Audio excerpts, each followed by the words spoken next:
Revitalization Trust Board meeting.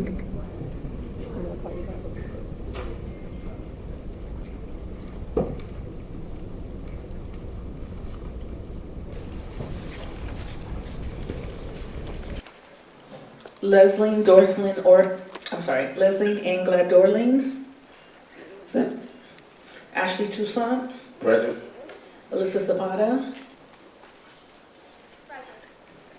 Robert Holland. Absent. Rudy Meme. Absent. You have quorum to proceed.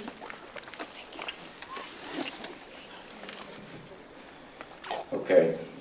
Any person who acts as a lobbyist pursuant to City of Miami Ordinance number 11469, codified in Chapter 2, Article 6 of the City Code, must register with the City Clerk prior to engaging in lobbying activities before City staff, boards, committees, and the City Commission. A copy of said ordinance is available in the office of the City Clerk at City Hall. The material for each item on the agenda is available online at https://miami.fl.rqm2.com/citizens/detail_meeting.aspx?ID=3776. Any person may be heard before the board through the chair for not more than 2 minutes on any proposition before the board unless modified by the chair. If the proposition is being continued or rescheduled, the opportunity to be heard may be at such a later date before the board takes action on such proposition. The chair will advise the public when the public may have an opportunity to address the board during the public comment period or at any other designated time.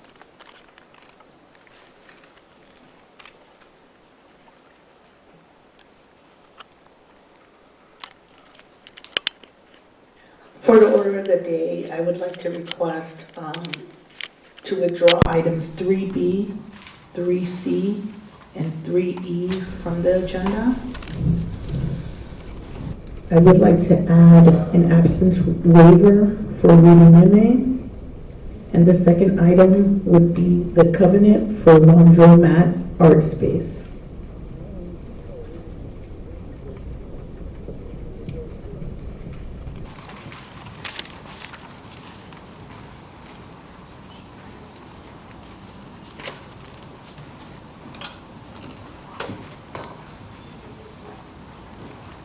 A motion to approve the adjustments to the agenda. Second. All those in favor? Aye. Is that a name, Alyssa? Aye. Oh, okay. Motion passes.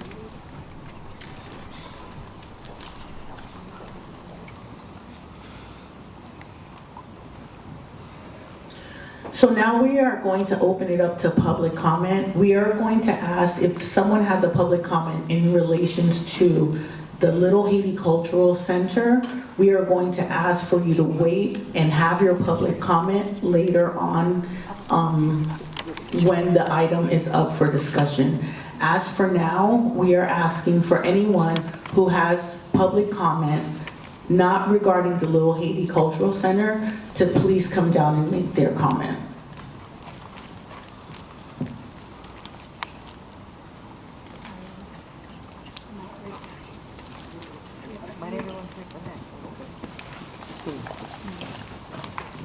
Good evening. Good evening. Board members of the trust, Madam Chair, and the community.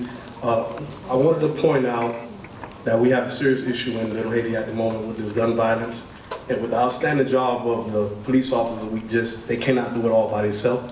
So I wanted to see if we could get some type of program going on to help better our community. Oh, excuse me, Sonny Jean Baptiste, resident of 8300 Northeast, First Place. So I definitely wanted to put that to you guys' attention that we need some type of program going on and to keep our kids safe also. Kids can't come to the culture center if we're still battling gun violence. And the police officers, they just can't do it by themselves. So we need public engagement. Thank you.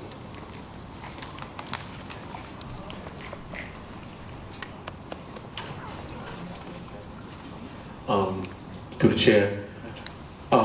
that's definitely something that I want to echo. I'm aware of the gun violence that's been happening, but it is, we are short on facilities for our kids during the summertime. So, we are definitely going to need to make sure that we get the support that we need so that we can have actual programming for the kids. That's really what keeps kids out of trouble, programs.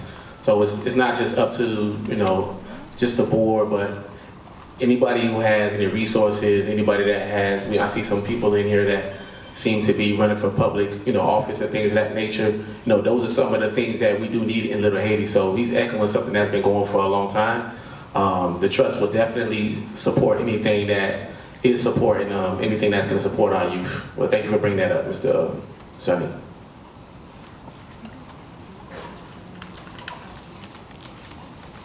And just to reiterate, during the CEO report, during our last meeting, we did ask for an update as to all of the different summer programs that are available to Little Haiti. So we'll get an update about all the summer programs that are available.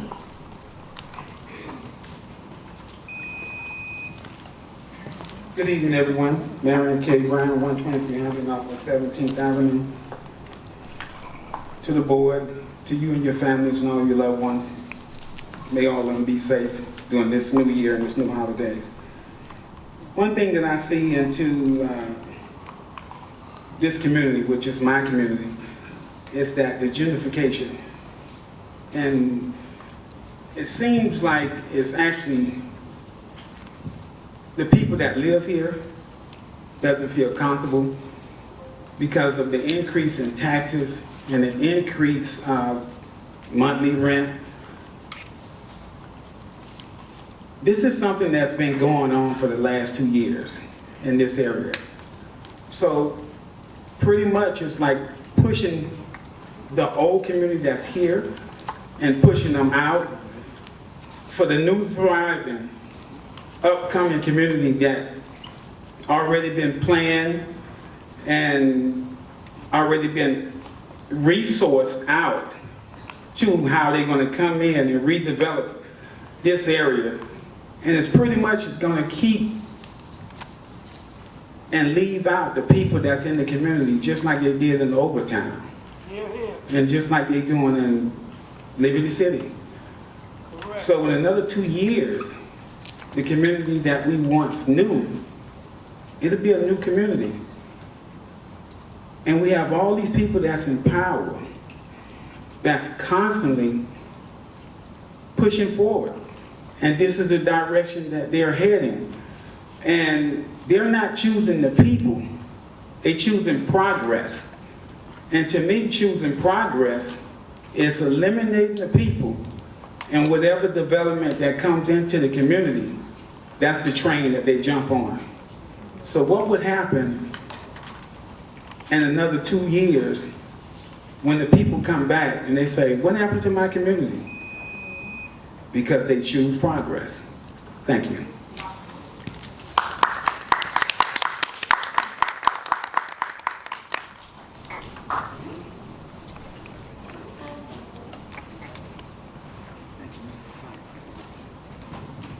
Before we close public comment, I would just like to reiterate, anyone who would like to make a comment about any item on the agenda except the cultural center, this is the opportunity to make that comment.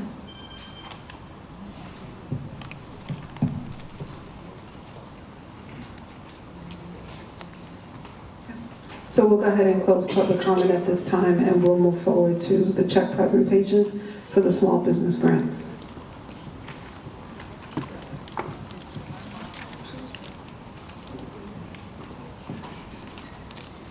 We have payments ready for 2 small businesses. One is Liberty Mapu, that's located right next door. We invite him to come down to receive his check for his small business grant.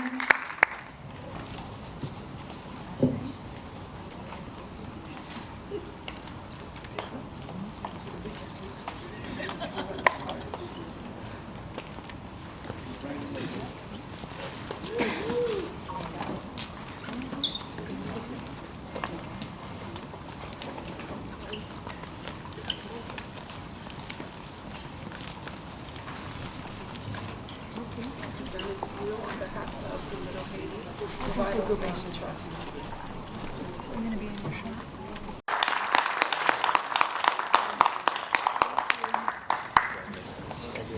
Real check.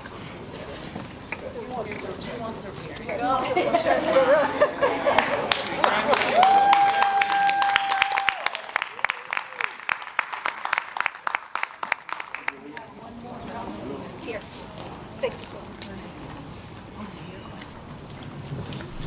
La pays par nous dit merci beaucoup. We have a second presentation for Ferdinand Variety Store. If we can have the owner come to receive their payment.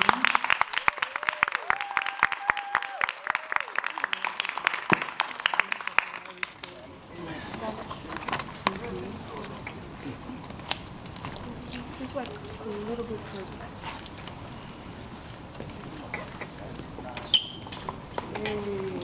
All right, all right.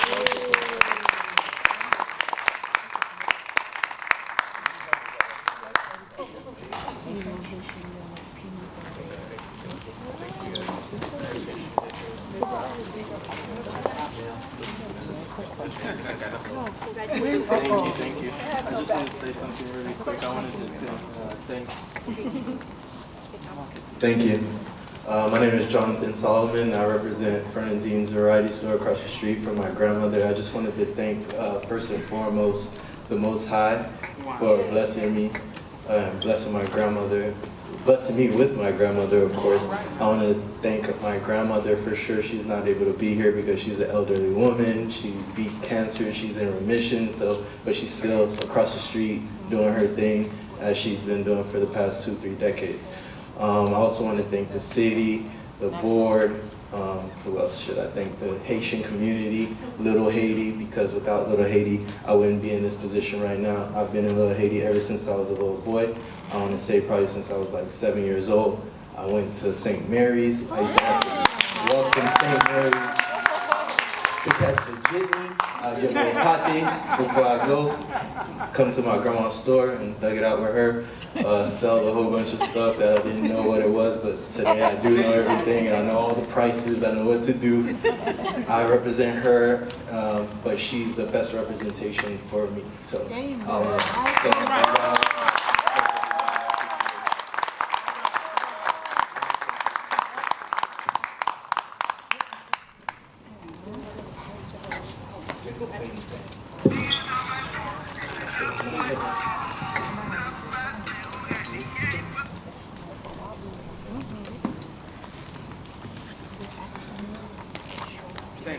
Thank you.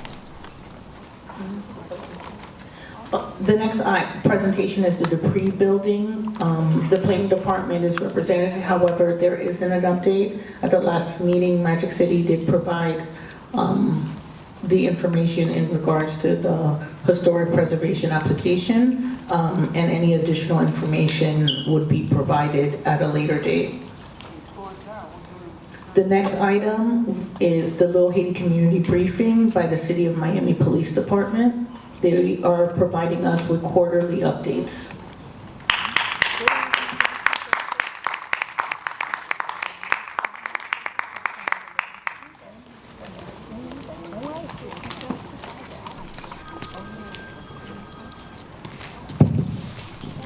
All right, good evening.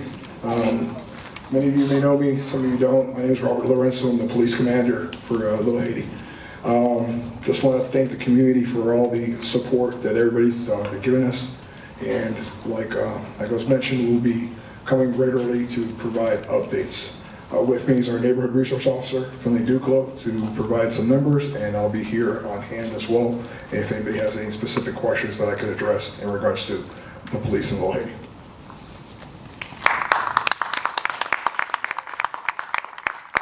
Good evening, everyone. My name is Finley Duclos. I'm the neighborhood resource officer of Little Haiti neighborhood. So this evening, just wanted to keep you guys updated on what's going on in the area. As of late, the number one crime we've been experiencing is vehicle burglaries. In one night, we got hit pretty hard with 34 burglaries in one area within the 40s. What we did the very next day, myself and my partner, Officer Jean-Gilles, which many of you might know as well, and our support sergeant, Sergeant Gillette, we went out into the neighborhoods and we did an educational component, trying to educate the neighbors in the neighborhood as to what to do, what not to leave out in plain sight, so that these guys don't break into your vehicles. What's very important, a lot of these newer vehicles that you guys have, they have a feature on them that once you lock the door, the rear view mirrors, the side mirrors, they fold. That indicates that the door is locked. I don't even need to check it. So what these guys are doing, if they see that those mirrors are out and they're exposed, what they'll do, they'll pull on the handle just to see if the door is unlocked. And if it is unlocked, then they go through your car and steal everything. So we were able to get surveillance footage of these individuals that broke into these vehicles, and it's an ongoing investigation. But we want to thank the neighbors, the community, for always being our eyes and our ears out while we're out there. So we thank you for that. I want to touch on another subject that I heard earlier reference our children in our Little Haiti neighborhood. Here at the City of Miami Police Department, we have what we call the Police Athletic League. They have numerous programs ranging from the age of 5 all the way up to 16, 17. Please, if you need any information on that, get in contact with me and I'll point you in the right direction. They have football programs, cheerleading programs, dance programs, basketball programs, things that we can keep these kids off the streets. So, Mr. Sonny, we work very closely with you as well. So if you have any questions, please reach out to me and I'll get you in contact with the person. We also have a very huge program, which is called our Police Support Program. So we have every Wednesday evening over at our station on 1000 Northwest 62nd Street. That program is very influential with the kids, specifically in the Little Haiti area and the Model City area. So we would love to have our kids from our neighborhoods involved in these programs so that we can assist them with anything that they may need. If you guys have any questions for me, I have a couple seconds I can answer them. How can I contact you? Okay. You can contact me over at the North District Station, which is at 1000 Northwest 62nd Street. And once you get there, you just let them know you want to speak to Officer Duclos, and they will contact me, and I'll get you whatever information that you need. Okay? Anyone else? So you have to go to the station and get your number? There's no number that we can just call you directly? Let me give you my email address. That will be the best thing. If you're ready to write it down. What happened when we emailed? I'm going to respond. I have it right here on my phone. It's going to be 41 309 at Miami-police.org. So it's 41309 at Miami-police.org. Thank you all for your time this evening. If you don't mind, I have a question for you. If you could you please bring up what occurred last week as far as the incident that occurred? It started in Model City and carried on into Little Haiti, because I'm hoping, fingers crossed, that's on a lot of people's minds, that it was an isolated incident, because that's where I travel on a daily basis, and that was pretty scary for me, and I'm sure a lot of people in this room. So if you could tell us, what's being done to quell that, because every summer the violence ticks up, and it got kind of scary last week. All right, so I know that situation was very scary, and right now we can't share intimate details of what's going on because it's still an active investigation. But what we can tell you is that the two incidents are linked, related to gang violence. However, anything more than that, we can't really share intimate details because it's still an open investigation. But what we have done is we significantly increased the police presence in the patrols. So for those of you who have noticed, you may have seen more and more police vehicles that are patrolling the area. We've increased the number of mobile cameras that we've put around the different parts of the neighborhood, as well as license plate readers, in order to be able to to identify and also put our focus on some of these vehicles that may be causing some of the crime in the area.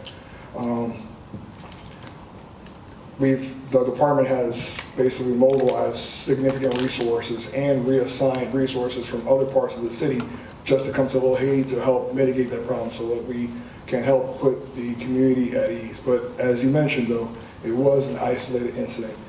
We were very proud to say that last year we saw close to an 8.4 decrease in crime in the Little Haiti area. Now, year to date, we're down another 2% when it comes to Part 1 crime. So we're doing really well in preventing a lot of the crime that's happened, because I've been with the city almost 28 years, and I've been in the Little Haiti community for many, many years. And I gotta say that things are changing, things are getting for the better, and like I mentioned before, we really appreciate the community's help, the information that they give us, the information they share, the surveillance cameras, not only from private businesses, but also from homeowners. That really helps us a lot whenever we have these type of crimes. So thank you, and I hope it keeps trending in that direction. And if there's anything that this board can do, or anything that this trust can do, please don't hesitate to contact us and ask us. Okay. Thank you. One more thing I wanted to add, just to show you a bit of the focus that we've done, and Officer Duclos felt that it would be important to share. In the 36 hours after that incident, we recovered 18 firearms and we made a significant number of arrests. So, yes, Mr. Michael. What do you classify as Part 1 crime? So, when we talk about Part 1 crimes, we're talking about burglaries, robberies, car thefts, assaults. So, for example, felony and misdemeanor assaults are considered Part 1 crimes. Those are the most significant ones, the ones that we focus on, the ones that are something like, let's say prostitution would be a Part 1 crime. But burglary, someone burglarizes your home or your business, that would be a Part 1 crime. Someone steals your vehicle, that's very important to us. What Officer Duclos was mentioning earlier, 4 criminals targeted families on Father's Day. Sunday morning, Father's Day, between 4 and 6:30 in the morning, they hit 35 cars. That's unacceptable. Because I don't know about y'all, who can fix their car on a Sunday, especially on Father's Day? And when fathers are supposed to be enjoying their day, they took that day to target people. That's unacceptable for me. So some of you that do live in the 40s may have noticed officers at night on bicycle. We've added that component as well. You may have seen motorcycles, officers on motorcycles riding around. You may have seen officers riding around, sometimes with lights, sometimes without the lights. We've seen the significant increase in resources is because we're trying to mitigate that, as well as bring this up to people to justice, but also to the incident that you mentioned as well. So, Thank you. yeah. Does anybody else have any other questions we can address over here? I have one question right here. You said you have an Explore program every Wednesday? Yeah, it's every Wednesday afternoon. Is there a way, I don't know if you guys do like ride along with them where they can come and ride and like do community stuff with y'all, but one of the things that we've been trying to push is to get more young people to come to our meetings. So like if you all are already gonna come here and you're already engaging youth, maybe the next time you all do your report, you can bring them along with y'all so they can see that there's a trajectory to the work that needs to be done.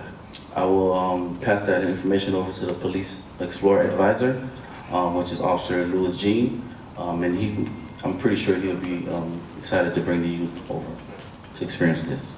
All right? Thank you. All right, no problem. Did y'all do away with the program, Big Brother, Big Sisters? Did y'all do away with that program? Did you do away with the program, Big Brothers, Big Sisters? So we participate with Big Brothers, Big Sisters, but that doesn't come from us. But when they do ask us to be part of it, we do participate with Big Brothers and Big Sisters. But you mentioned the Explore program. I'm a product of the Explore program, so I know how important it is. If it wasn't for the Explore program, it probably would have got me. I would have probably got a lot of trouble growing up. So it helped me out. But I want also to say that if you all do know somebody that you would think that would be a great police officer, we are having a police recruitment drive. It's coming up on the 9th, I believe it is. But yeah, we are looking for police officers. We have an open recruitment that's going on right now. If you go to our website, you'll see a link on there. We recommend that anybody that's 19 or above that has a good record, clean driving record, someone that is honest, someone that is that has good character. We're looking for those people. But tell them that it fills up really, really quickly. It's very competitive. But we're looking for the best, the brightest, and all the benefit packages are on there. So please, if you do know, and you can actually, yes, you can follow us on social media, on our Facebook, Twitter, X or Twitter, what they call it now, Instagram. But they're constantly pushing out videos to tell people exactly what we're looking for, the different criteria, or where to go to apply, and then so there's a lot of information on that. From 19 to...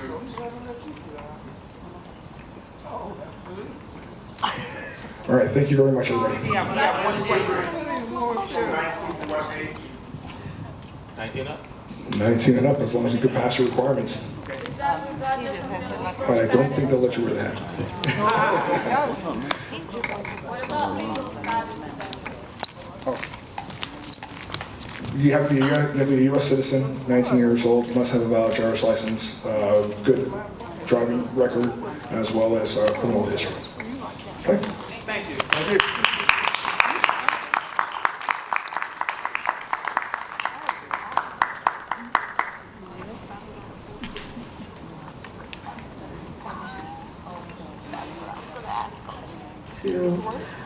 For legislative items, 3A, approval of the minutes, approving the minutes for the following meetings, the June 18, 2024 special board meeting minutes. Yeah, motion to approve. Seconded. All those in favor? Aye. Approval of the minutes are passed. Next legislative item, Resolution 2024-009, fiscal year 2025 budget. I'm going to read the resolution.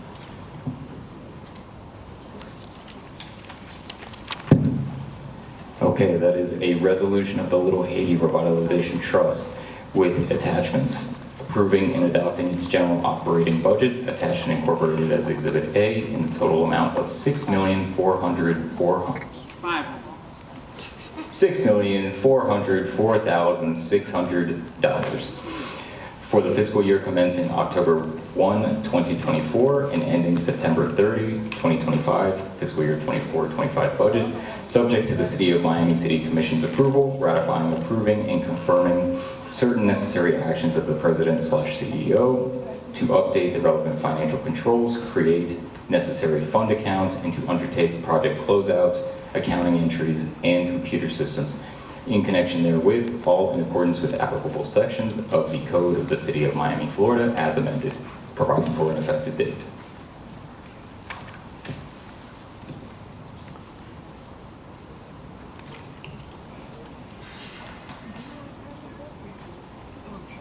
So I don't know if I'm ready to vote on this tonight. I have some questions and think that maybe this is a little bit premature. Do we have a little bit of time before that this is due?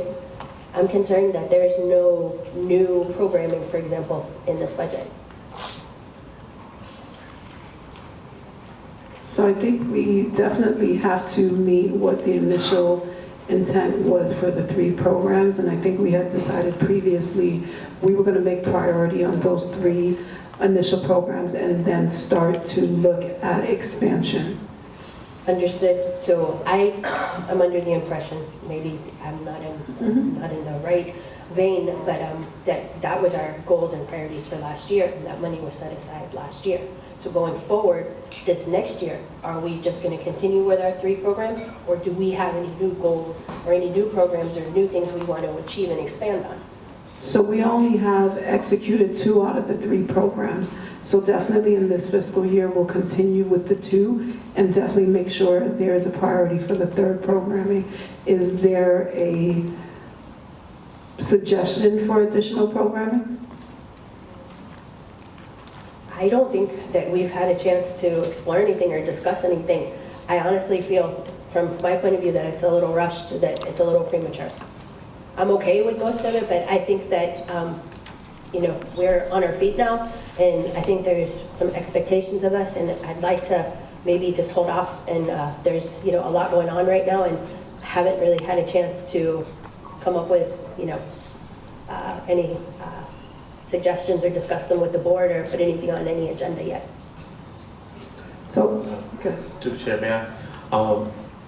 Is there a way that we could approve it now, and then if we need to make amendments, we could in the future? You can always make amendments on the budget. We can make amendments. There is a schedule through the city in which we have to submit an initial draft.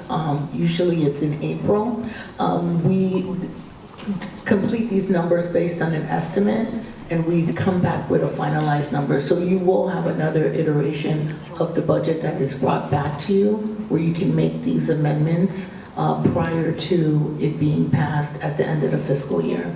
So we still need to calculate, for example, what our rollover would be, in addition to, interest on the funds.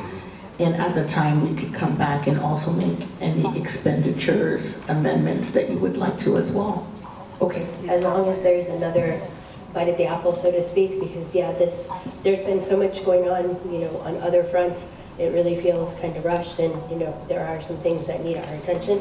So I'm okay with that, as long as we put this on August or September's agenda to kind of revisit and see what we want to do, in addition to our items that we already have, the programs that we already have, the 3 of them.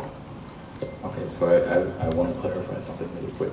So the way this resolution is written, this is adopting the budget, right? And that's subject to the city commission's approval. So in the enabling ordinance for the trust, right, there's a requirement to submit to the city manager April 1 of every year your operating budget for the next fiscal year. So we're a little behind on that. Okay. Now, all that said, there's nothing that prevents you from adopting a supplemental budget. So if something were to come back, it would be in that form, right? You would adopt your general operating, and then if it came back before you, you would be adopting a supplemental budget. Okay, I understand that part, what you're saying, and realize that we don't have time, we're behind, actually. So as long as that we can revision things, I'm okay with that. So, for the CEO, I think that warrants some type of workshop or some type of, it has to, of course, be in the sunshine with the board. I don't think what Ms. Zapata is saying is there's probably not enough time to do it at the board meeting, but I think we should dedicate some time to really focus on the budget to make sure that all of the suggestions are brought forth and we are not delaying the process. So if we can schedule something possibly in August, because I know, well, we're off in August, excuse me, so maybe dedicate a meeting, a regular board meeting and a special meeting for a budget workshop, so that way it can go in front of the commission. Are we making a motion to defer this resolution for now? No, I don't think we should defer. Thank you, I really like your suggestion with her amendment, with her suggestions, with the chair's proffered. I think it's perfect, and we should go ahead and move it to be able to stay on schedule, because, I mean, we don't want the budget yeah, to we're just months be behind fought before we last. go, I just want to make sure we're all on the same page. before there's a big problem. So yeah, as long as, Do you want to move? sure. I will move the 2024-2025 Little Haiti Revitalization Trust budget with the amendment from our chair to hold a meeting or a charrette or a review, hopefully in the month of August. I second. All those in favor? Aye. Aye. Okay. Motion passes. I think because we're off in August, we may have a double in September, like a charrette and our regular board meeting, if that we can schedule that.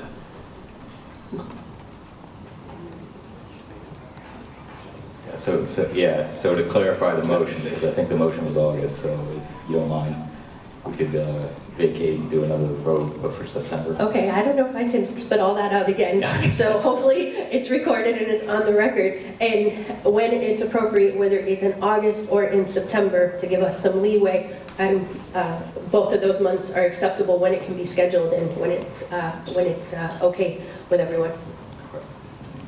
All right, second. All those in favor? Aye. Motion passes. So the next agenda item is for an absent waiver for board member Rudy Mimi.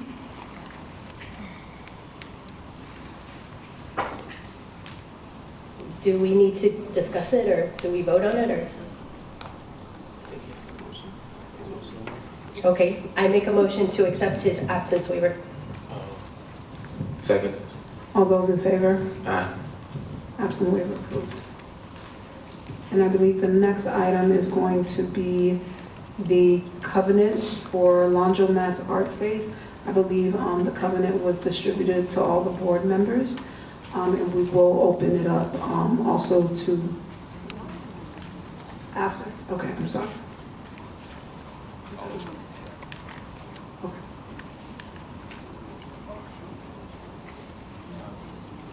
Okay, to reopen it for understood. Okay.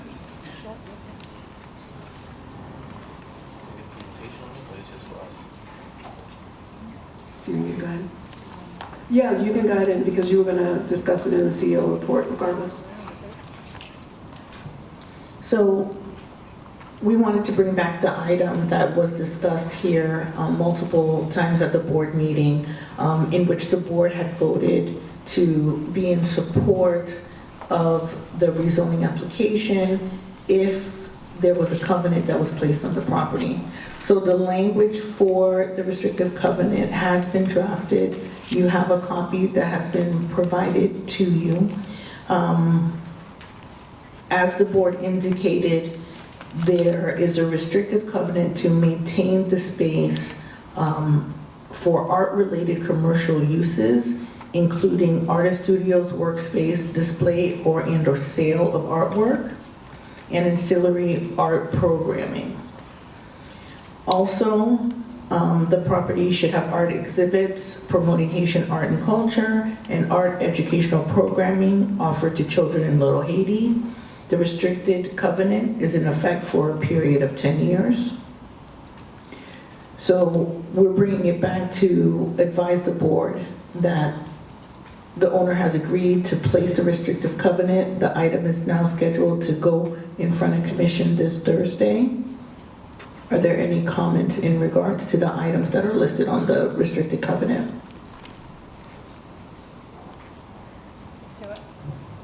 So I have two concerns. Is this the final product, or are her comments to be taken into consideration tonight, or how do you want me to proceed? If there's comments that you would like to discuss, we can respond to this item in writing with a letter to the commission. If there are items that you would like to add. There's two.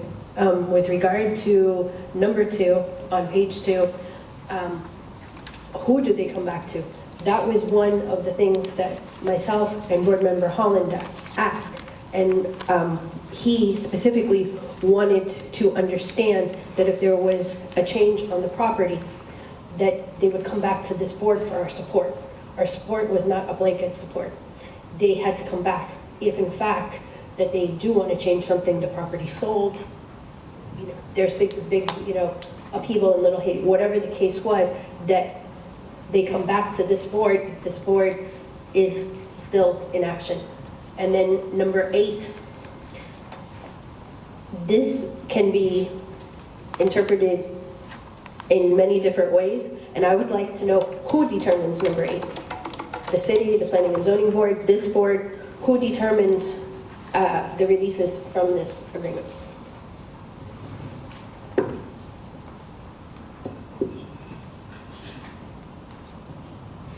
Okay, so let me endeavor to answer the first one. So with the first one, right, this covenant restricts them to art-related and commercial uses and other certain ancillary uses to, art commercial. So the covenant that's being put in place is in place for 10 years. So what that means is that they wouldn't be able to change the use outside of what falls into this category, at least for a period of 10 years. If they wanted to change that, or they wanted to change the use entirely from something outside of T50, then they would have to go through a whole new application process for this parcel, and I assume that would start with the city and then ultimately come before the board, much like it did the first time. The only caveat that I see in this is, and this goes to Robert's concern. So, I believe in his discussion, he wanted to restrict it to the specific use that it's being used for now. T50 is a little larger than that specific use. So after this covenant expires within 10 years, let's say it's year 11 and they want to change something, if they're within that T50, they could do that, right? And change it to another use that's within that, that zoning. So that's the only caveat with this language here. That's kind of what I'm having a hard time with. There's a way, there's releases from the agreement, and once it expires, then we have given our blanket support, and that was one of our largest concerns, that this is on Northeast 2nd Avenue in downtown Little Haiti. So, I mean, I'm extremely happy that we have a covenant, that we've reached this point, but I think it needs, it has a few maybe holes, and maybe a little bit stronger language would help to protect such an important street here. And I think that maybe it just needs a few extra sentences. Is that, your comment, is it on the length of time or the nature of the use? Somewhere between numbers 2 and 3, I want to understand between the restrictions and the term, who do they come back to and when? In year 11, year 9, when they're planning something, that we're not giving a blanket approval, which was our original concerns. And then number 8, who determines that it's no longer necessary?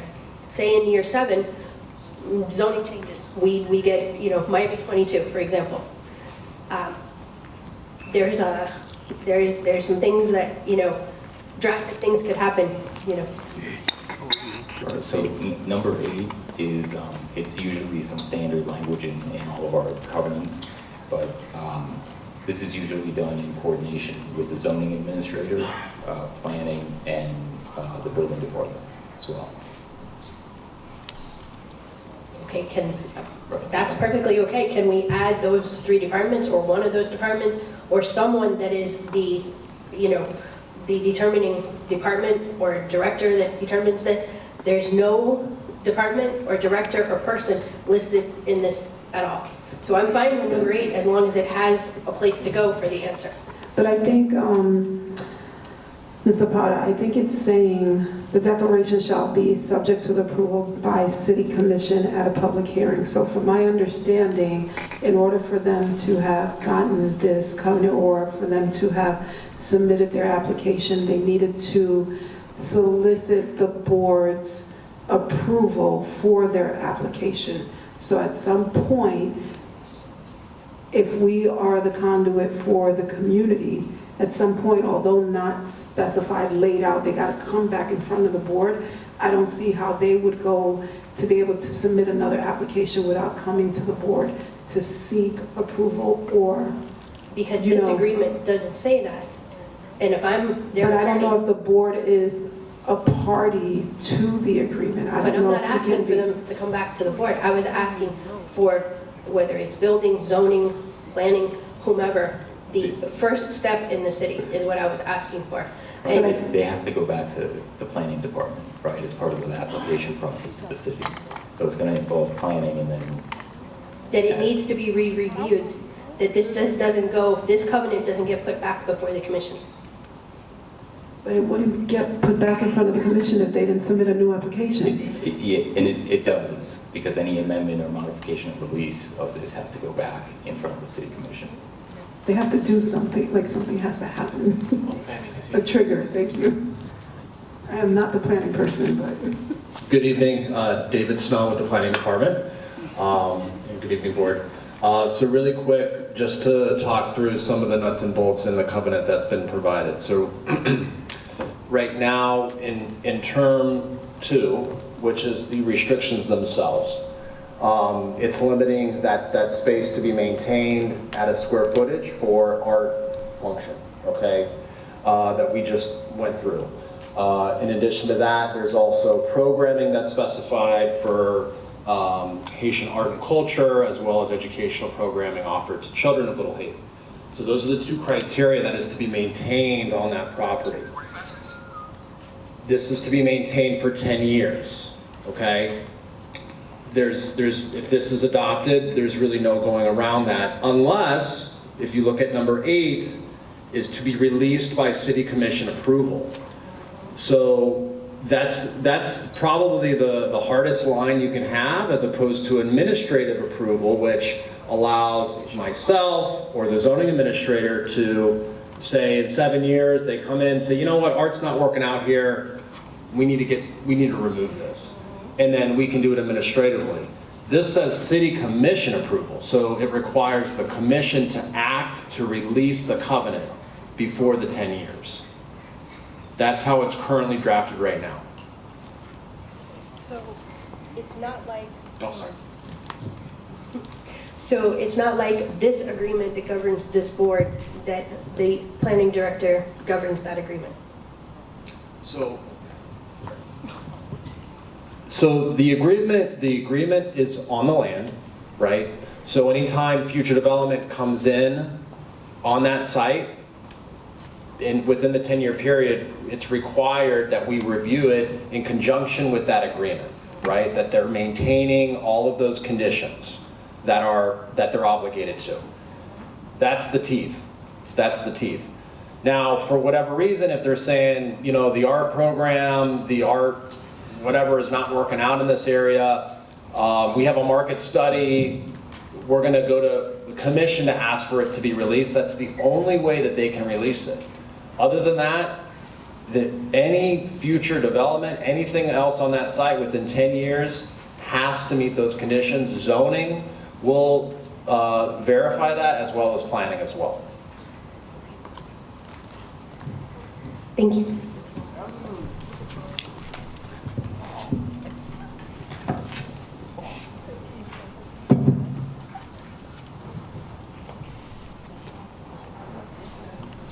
Through the chair, so my understanding of this item, we are just reviewing it, we're just discussing it, there's no action to be taken on this. Yeah,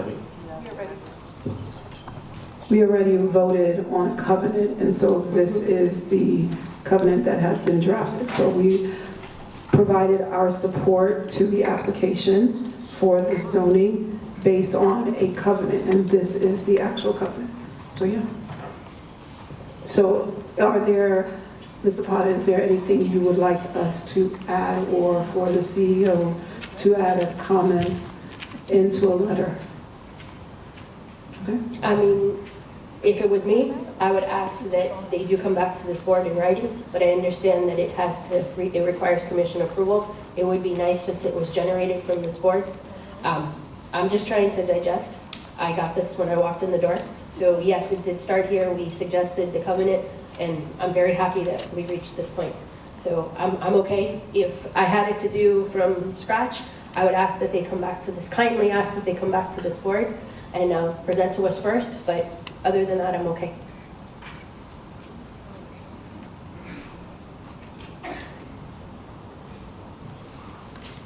Okay. So on the next item, CEO report. Just a minute.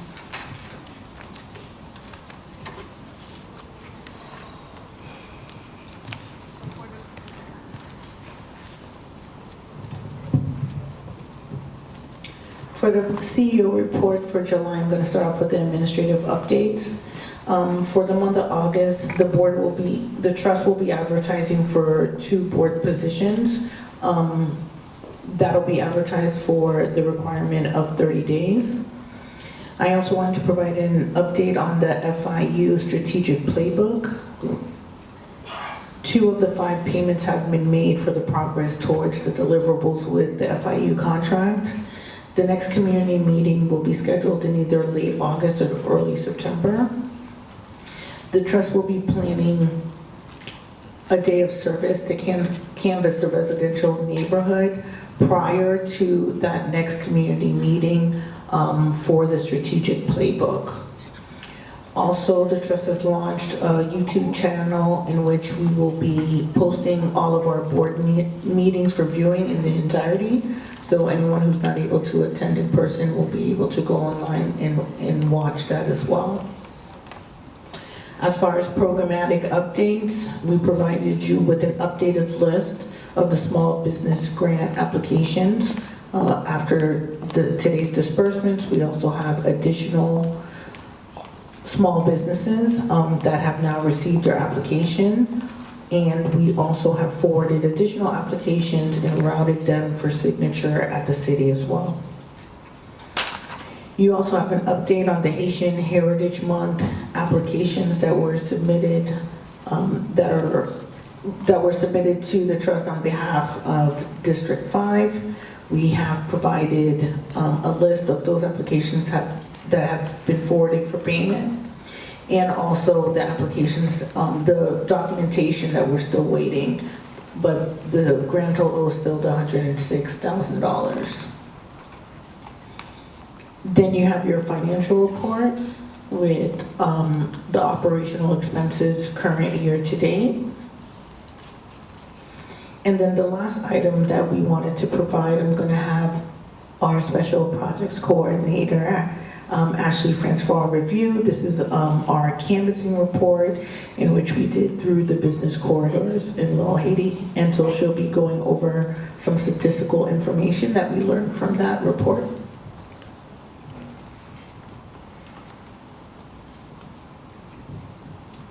Thank you. I am Ashley Francois, the Special Projects Coordinator for the Trust. We did obtain the assistance of a canvassing group to canvass business corridors in Little Haiti, specifically in those main areas of Northeast 2nd Avenue, Northwest 2nd Avenue, as well as 54th Street. The canvassing team assessed the areas between the months of March and February, and they provided some information to business owners on the trust on our small business grant, as well as invited these business owners to the community workshop that we had during that time frame. Please note, especially to the board, that the canvassing was completed during the first iteration of the grant, so this was prior to the changes that were made. A total of 155 businesses were reached, with a total of 63 businesses actually responding to the survey. And the survey questions were based on the requirements of the first iteration of the grant. 119 of the businesses were operational, 34 were closed, and 2 relocated. So that's roughly 22% of the businesses that are no longer operational. However, 77% are operational. 10 years or more.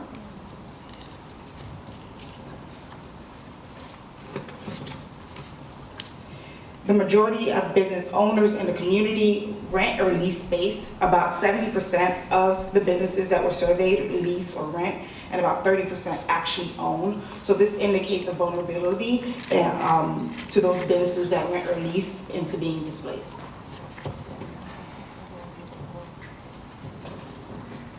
The majority of the respondents operate retail businesses.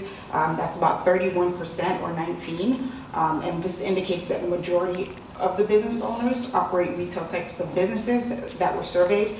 However, a larger number of the respondents, 33%, they were either have other categories such as personal care, or they may have operated a smoke shop or manufacturing. One of the additional survey questions that were asked were, have you ever applied for a grant? And 87% of those surveyed responded no. So this indicates that there's a possibility of a lack of knowledge about the grants that are out there, or possibly a lack of willingness to apply for these grants, or a lack of proper documentation that's needed to apply for these grants that are here. So additional guidance and coaching will be required to help these businesses complete applications. Over 90% of the businesses that responded said that they're willing to apply for our grants, but they may not have met the requirements or have had all of the documentation. About 30% of the businesses have less than 5 employees, which is one of the requirements that we have for the grant agreement. 40% of the businesses did not answer that they had a financial obligation with the city, and in order to, one of the requirements of the grant was that you had to be clear of any financial obligations. And then over 80% of the businesses indicated that they do not make more than $300,000 a year.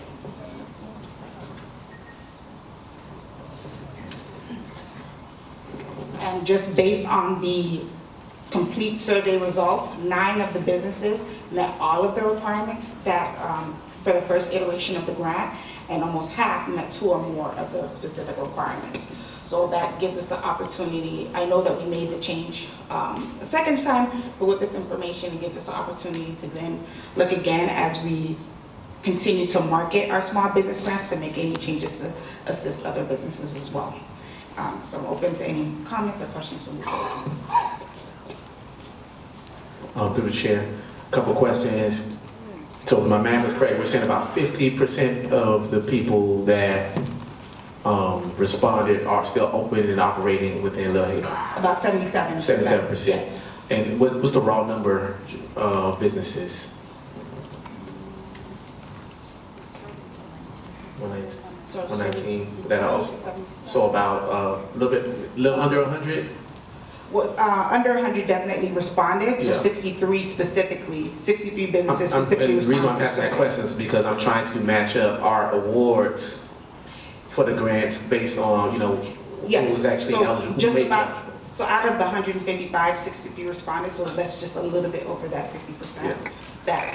So I'm thinking right. like those are some groups that we can prioritize right away and maybe revisit them, and because if 90% of them are willing to complete the grants, it's not like we're reaching out to people that don't want the support. Agreed, and that we have that information now, and we're going to be able to go back and specifically target those businesses. And then my second question is, how was the survey administered? Was it face-to-face? Was it computer? Was it phone bank? No, it was face-to-face. So the canvassers went face-to-face. They provided information about us, the trust, the small business grant. They had the flyer, and they also invited them to the first community workshop, if not the second community workshop that we had. All right, thank you. So for when we're talking about the type of businesses, the other, for those 21, what is that kind of categorized? So that categorized as a smoke shop, those manufacturing, maybe they sold appliance, so it wasn't specifically in the retail or beauty salon categories. Thank you for the clarification. And I think our round number is 155. 155 that were reached, but only 63 actually responded to the survey. Got it, okay. Another question, was it available in all 3 languages? Was it available in Creole, English, and Spanish? It wasn't available in Spanish, but it was available in Haitian Creole, yes. Okay.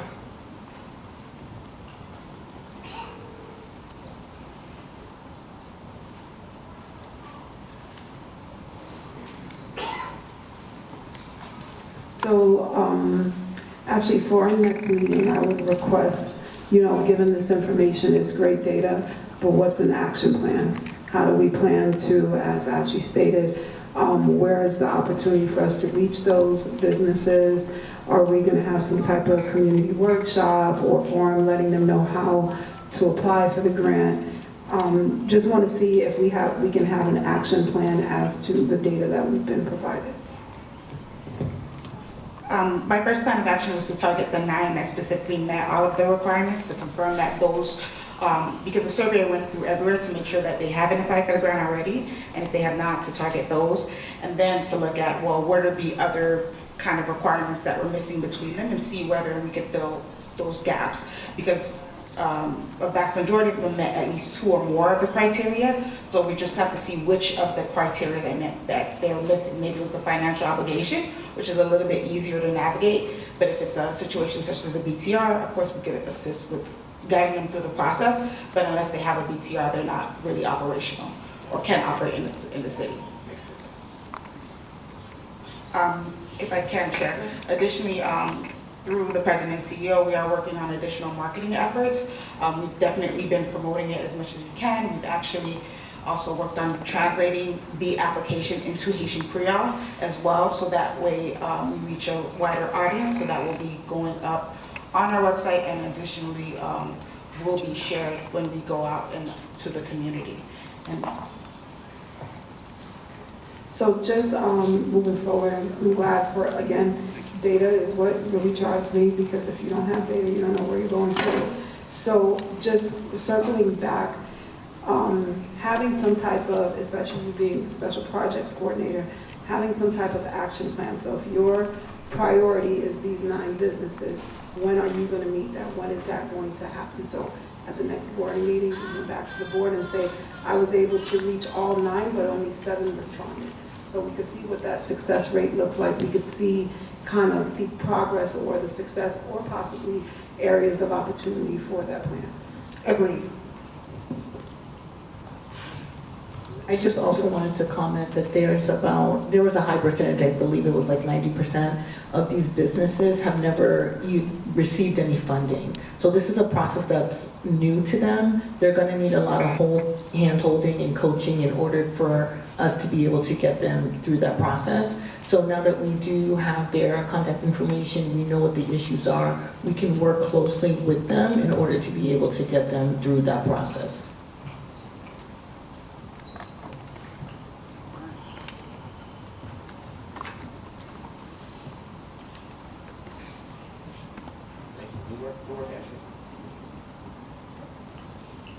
That was the CEO report. So I guess now we're going to have a presentation or open up for public comment. I'm sorry, I'm confused today.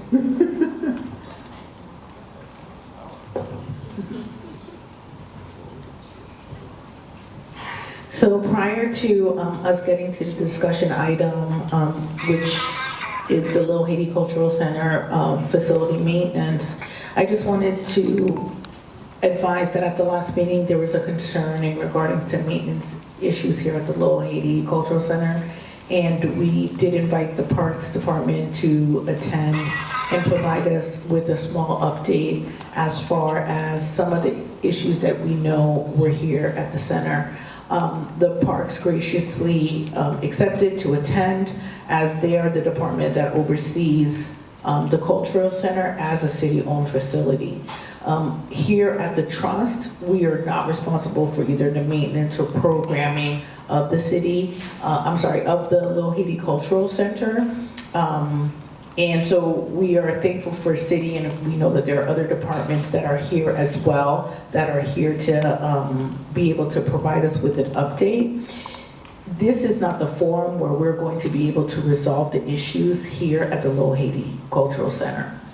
We are going to allow public comment for everyone to be able to advise their issues.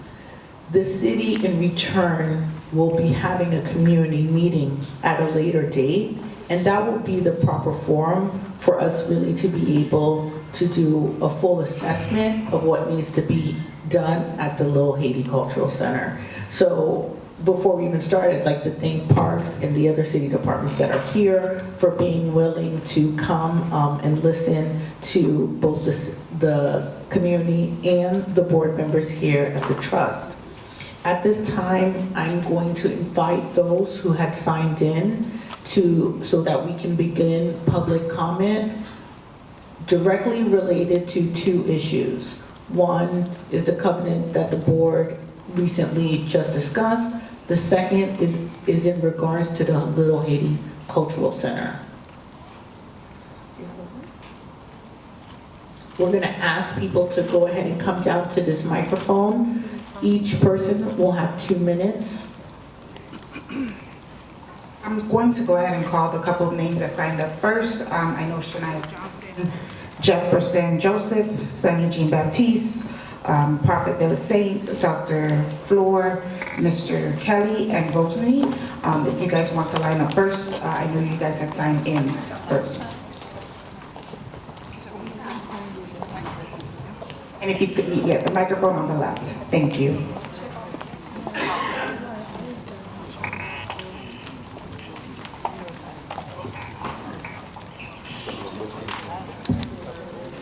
I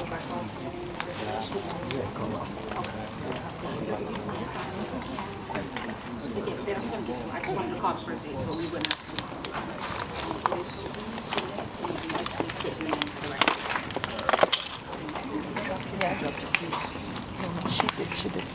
Jefferson Adam Joseph, 324 Northeast 210 How do I get up? So, in regards to the Little Haiti Cultural Center, personally speaking, I recently performed here in May, and damages that occurred in the marketplace area, making it inaccessible,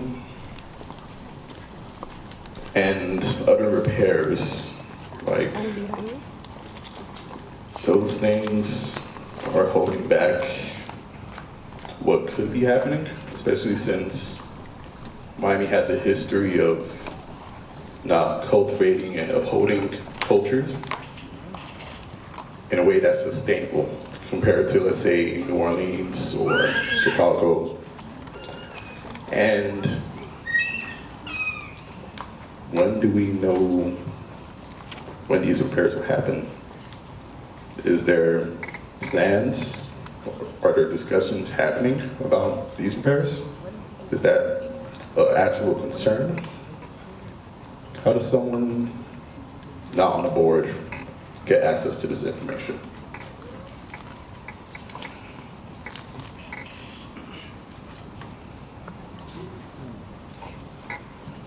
Your comment. Parks will be addressing, after, when we finish public comment, the Parks Department and other city departments will be addressing everyone's concerns.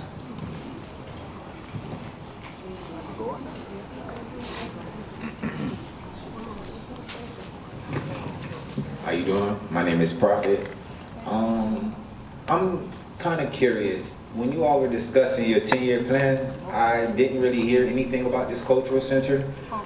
That was something that was kind of strange to me, and it also sounds more along the lines of what the sentiments have been of it not being seen as a priority at all, and it's something that's very strange to me. I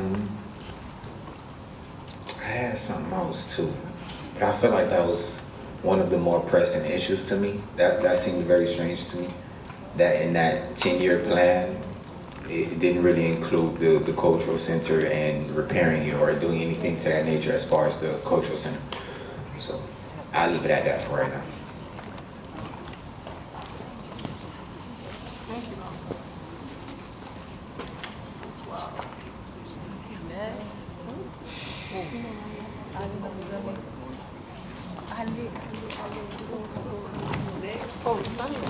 Marketplace, too expensive to rent.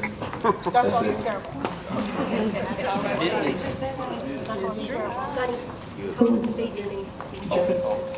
Jefferson Joseph, Sonny Jean Baptiste, Prophet Bill Saint. Sonny Jean Baptiste and the Culture Center is just too expensive to rent. The marketplace, not the Culture Center. Good evening, everyone. My name is Ro Michelle. I want to address a question to you guys because I'm not sure. We did say we have staff from the Parks and Rec here. Should they be up here where we should be addressing the questions to them as opposed to you guys? So this isn't, we're not answering questions. You're providing your public comment. So you give a comment as far as the statement you'd like to say within the two minutes, and then later on, Parks will be, just like our commission, they'll be providing their information. After we ask the questions, you're saying they're going to answer them? Correct. And also, just to reiterate, just let me reiterate that there will be a community meeting regarding the Cultural Arts Center at a later date. We're opening public comments regarding whatever the community would like to provide. So those issues can definitely be addressed at that community meeting. Thank you. Well, I'll keep it short in that case. But I think it's ironic how at the beginning of this meeting, gun violence came up. Gun violence and lack of summer programs. And we have this culture center here that can resolve many of those issues and we are not utilizing it for that. So that, and this is why I want to speak to the people who are going to make the decisions and not just have this falling on deaf ears. I think the majority of the people here feel the exact same way.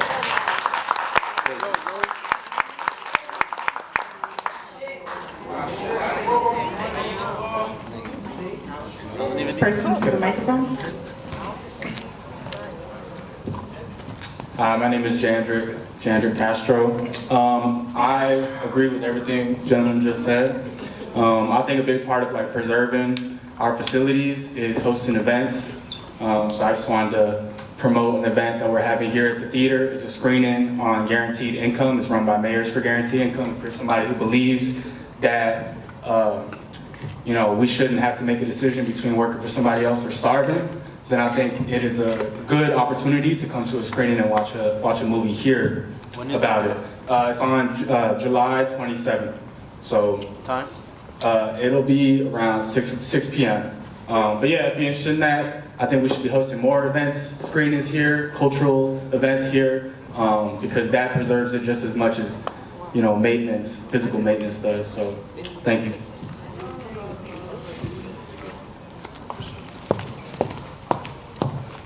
Hi, my name is Shayna Johnson, community member.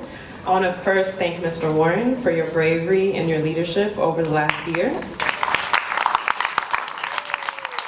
And thank you to the amazing, hardworking staff at the Little Haiti Cultural Center and this community.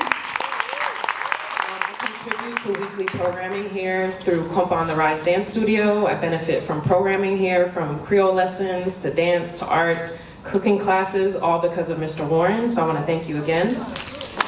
I had the hard, painstaking opportunity to try to become a vendor and create new programming here over the last year, so that opened my eyes to a lot of the issues here at the Little Haiti Cultural Center.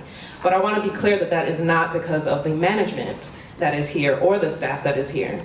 I want to be clear that I believe that is due to the City of Miami's management of the Little Haiti Cultural Center. Earlier this year, sat at a board meeting and we were all saddened by the neglect that happened to the Dupuis building and the demolition. And what pains me is it sounds like we're going down the same route for the Little Haiti Cultural Center. Why isn't the city being proactive? Next week will be the 10th anniversary that the Cultural Center was closed down from before. And now 10 years later, the marketplace has been closed for over a month. No programming, no vendors, because it can no longer operate efficiently or safely. The roof, the AC, mold. But what pains me is this does not happen overnight. If we were doing proactive work instead of reactive work, this would never happen. So how is it happening again? And let's be real, a lot of the fear that we have as community members is because this is what is happening to people's homes and buildings in this area over and over again. For too long, the Cultural Center has also operated under slim budget, understaffed, processes that don't make sense. And then the blame is often placed on the management of the Cultural Center. 3 managers in the last 5 years, a revolving door of management. The city always seems to find someone else to blame. But if... I'm sorry to cut you off, it's just a 2-minute time limit. I will. Just one more thing. When will the city stop pointing fingers to blame the management and point it towards themselves? Thank you.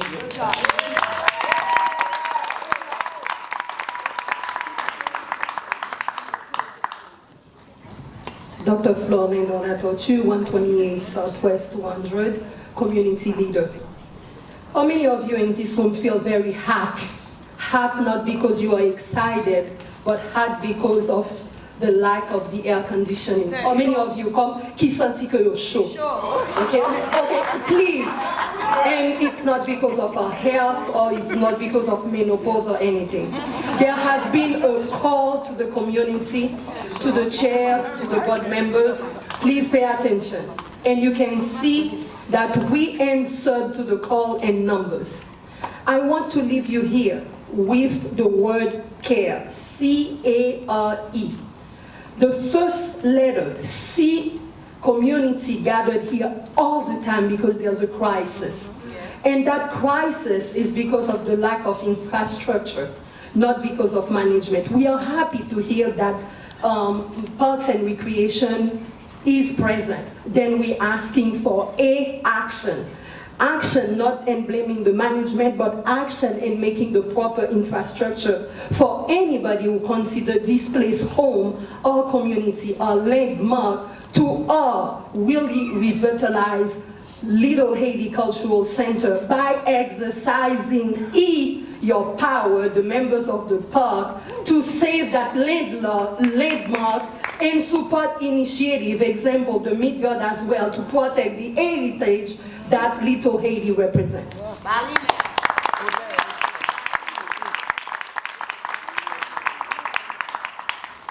Thank you. I'm going to also call up the next additional names that were to give public comment. James Villasaint, Chico Gunder, Lamar Jambier, Nestle, I'm sorry if I mispronounced that, Ro Michelle, and Patricia La Lessieur. Good evening, everyone. My name is Naomi Payan. Grew up on 111 Northeast 68th Terrace. I've known a lot of people in this room since I was a little girl. Mapu, Principal Dominique, who I think he left. I recently got my degree in urban design, so the more I come into the Little Haiti Cultural Center, the more I see it it's dilapidated at this point. You walk outside in this lobby, it smells like mold. The marketplace is also moldy and closed down now. $6.5 million is a massive budget. How can we, the community, see where that $6.5 million is going? Secondly, when are elections for the trust? Because I'm curious to know as to when other people in the community can have a chance to revitalize as well.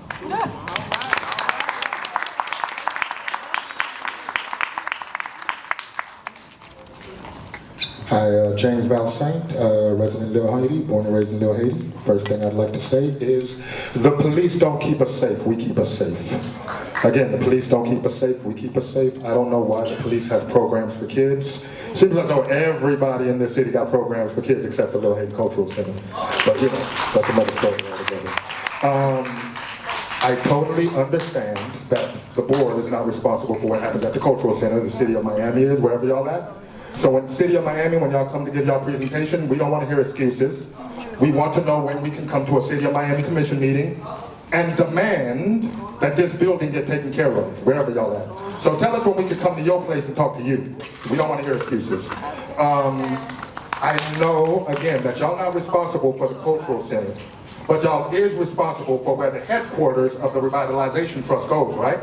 So I'd like to know why y'all suggesting taking this meeting or the headquarters for this meeting to a Magic City place, giving our tax money to Magic City. Why can't that money go to this building? Or why can't it go into a community place like Little Haiti Church, where I got community, where I grew up? Why are we giving more of our tax money to people that are trying to displace us?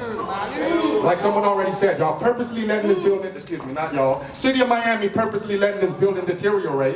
Y'all letting crime rise in this city so y'all can have a reason to push us out. It's modern day colonization is what gentrification is. So again, when it comes to the Little Haiti, the agenda item that y'all pushed down the road last meeting and that y'all pushed down the road again tonight. It's on the piece of paper, but it's Christine King's supposed to be here. Where is she? It feels like y'all wasting our time, yo. Like people ain't got time for this. We got work, we got kids. So yes, please, let's not give Magic City more of our tax dollars. Figure out somewhere else to find the headquarters. And City of Miami, yeah, we'll see y'all soon.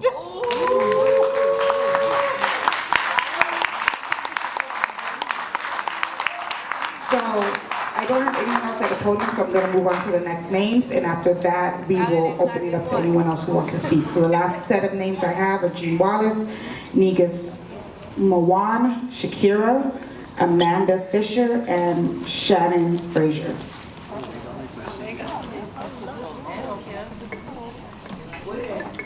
If they're not there, you feel free to go ahead and give your public comment, and then we'll open it up to anyone else who has a public comment at this time.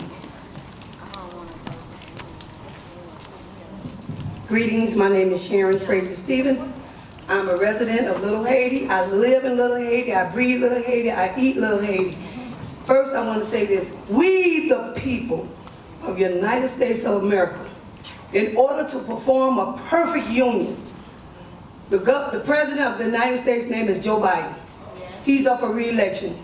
He ran off the we the people.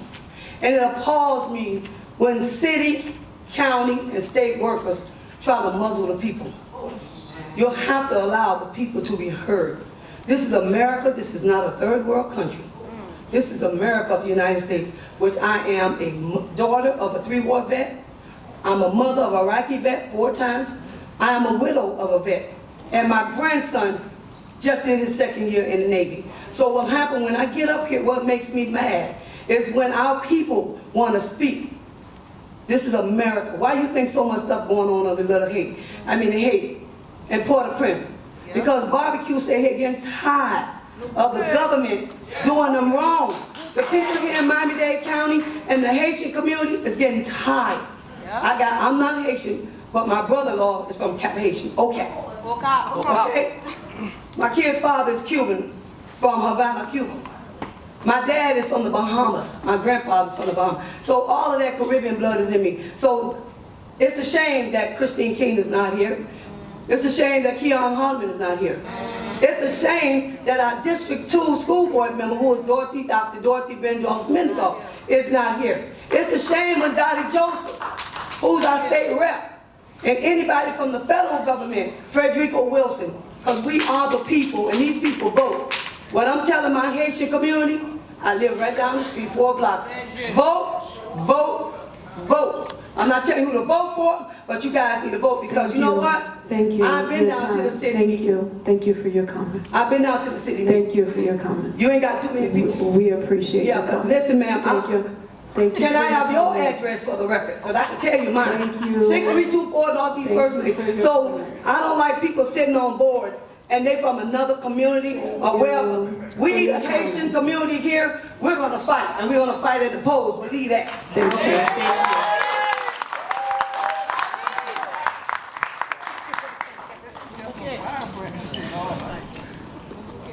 I haven't said nothing this time because I already climbed.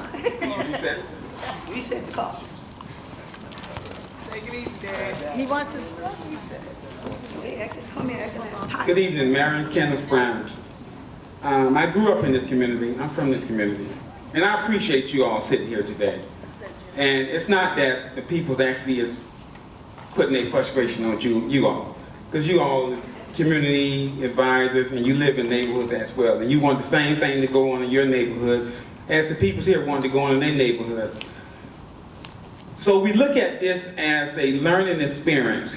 The reason why a lot of times you have people that you put in office not to show up to these events because they don't feel as though that the people in these events is important enough for them to show up. So what they do is they send out what they call colleagues or chondroids or just whatever people gonna call us. But I'm here today to let you know that all of the concerns and all of the problems that these are really, really issues that they have to deal and live with each and every day. They want their community center to thrive. I want it to thrive. It's just like your neighborhood. You want things to thrive. So all they're saying is bring the money and put it here. Put the money back here. Don't just let this neighborhood collapse and just go away. Because every neighborhood that you go to, that the neighborhood looks like me and you, they're collapsing. And the people that you put in power are the biggest collapsers. They are here to not only build up, they're here to destroy. I mean, for the past 16 years when the commissioner was here, nothing happened. The 12 years that's going on now with the commissioners here, nothing happened. But I appreciate you all coming to listen to all these people concerned. So it's not that they're targeting you all, they just letting you know that they're concerned and they want someone to hear them. So please hear them. Thank you all, Marion Kenneth Brown. Miami-Dade County Commissioner.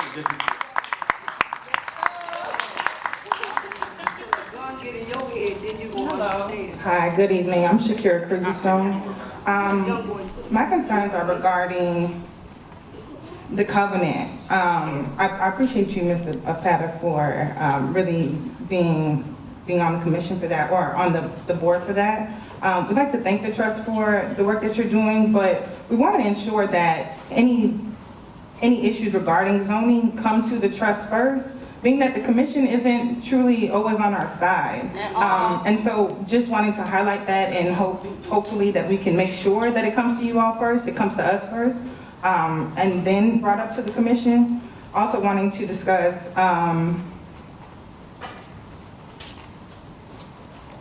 Speak your heart, baby, speak your heart. just wanted to emphasize the importance of the Little Haiti Cultural Center. There's a lot of new people coming to South Florida asking what the Little Haiti Cultural Center is about, and I, at this point, don't have the answers to give, although I've participated in many of the programmings here. So just wanted to emphasize that we take care of this place, and in any way, if any way that I can support, that we can support, that you engage us in that so that we can do the work, so that we can make sure that Little Haiti Cultural Center stays alive. Also wanted to just bring up the 9 businesses that were discussed earlier. The question wasn't really answered about any possible progress before the next meeting. So what is the timeline for supporting those 9 businesses, and also just reaching out to the other businesses to educate them? Thank you.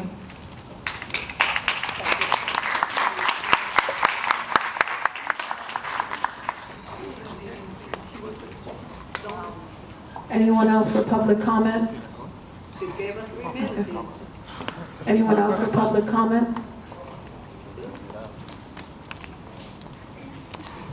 Hello, everyone.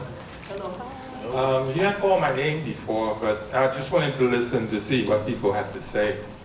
My name is Nestle Russo, and I'm not from Little Haiti, but 4 years ago, we started a club called the Rotary Club of Little Haiti, and we've been working with the community quite well. And I would like to say thank you to Mr. Warren for working with us for the past 2 years in terms of helping with certain situations that we do in the community. And some of these situations are helping in Haiti and also helping here in the community. I'm not sure if you know about a company called Hand Wash that is in Haiti, that is part of the Rotary Club also, that we are helping. But it seems like there's a problem with communication between certain departments here. And it's like we don't even know who's really making the decisions. So that would be one of the first things, to know who we need to talk to, so at least we can get some things done. And I've been looking at the center, and I've been talking to Mr. Warren, and he's been telling me what's going on. The air condition has been broken for 1.5 years.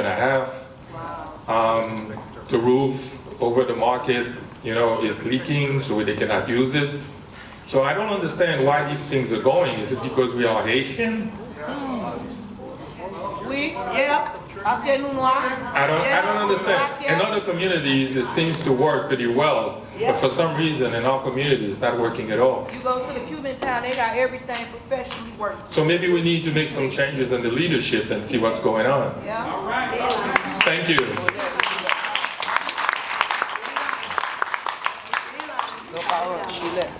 Go down south. Good evening, everybody. Good evening. My name is Shilea Sanashiro. We have a spot here in Little Haiti called the Vegan Marie. I want to talk about a few things, but I want you guys to be aware that this place was not built for us to be successful.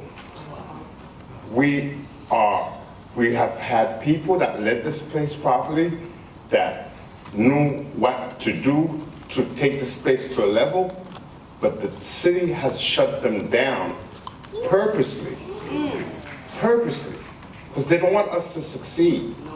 But what we need to do to have is people that are looking out for us as a people that are looking for an interest in the community. Because we have people that don't care about this community. We have Haitians that don't care about this community. We know that Miami Airport is only 5 minutes away. Downtown Miami, 5 minutes away. The beach, 10 minutes away. We didn't value this community. So now we have people that are coming here to show us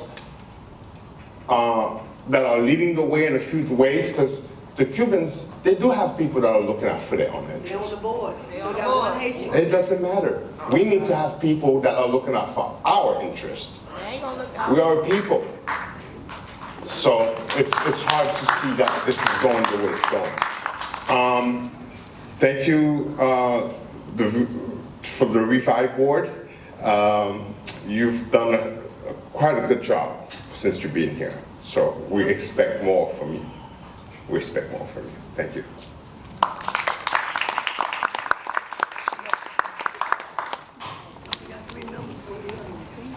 Hello, my name is Rebecca Verpeel. My public comment is trying to reiterate the point that I think regarding the covenant that was presented, that I think that it's important for the like a line item or just an edit for the covenant to have and include the board's approval of any zoning changes. Because as the young lady who also said before, like the commission doesn't always have the interest of Little Haiti on their side or in mind, and I think that would be important. And this is my first time attending a meeting. I'd like to attend to more meetings, so I think it'd also be important to have some maybe programming or more explanation on the terms that are being used. This is not my first time hearing the word covenant, but a lot of the language that you guys discuss and the things that you say between you guys, we're watching a board meeting happening so then we can comment on it. We still don't necessarily understand everything that's going on. I'm listening to my friend like, what does that mean? I'm Googling, what does that mean? That's not necessarily where I want to get my information from. I want to get my information from the people I'm listening to. So I think it's important for things to be explained in plain language. And another comment is that when maybe an explanation of timelines for the community as well to know, like the budgets and things like that, like one of the important meetings for us to attend so we can give comment to as well. I don't know if that's available to us right now, but it'd be great. It's online, September. They got 2 meetings like the county. Okay, thank you. City have 2 budget meetings. Good evening, Leonie Hermanton, Concerned Leaders. I want to thank you for making this and giving us the opportunity to begin the process of speaking to the city. And I thank all of you for coming. But I just want to tell you that for those of us who come to meetings regularly, it's good to see such a large turnout. We don't come out like that regularly. We need to. And the thing is that the city, all policymakers, all politicians expect us not to follow up. They know that we make a lot of noise, we make those flash noises, blah, blah, blah, and then we do not follow up. So if we care about the Little Haiti Cultural Center, it's not okay to demonize this board. They have brought us here to begin that conversation. What we have to do is to make the individual and collective commitment to keep showing up. Because they expect us not to show up. They expect us to be mad, talk, and then go back, and then come back again when there's another crisis. You're talking about other communities? Other communities show up regularly at meetings. Other communities are hyper-focused on their issues, and they don't give up until the issues are resolved. So tonight, if anything, I'm asking you to keep coming, understand the real targets, understand the people who really have the decision-making power to make a change here, and keep demanding change. Thank you.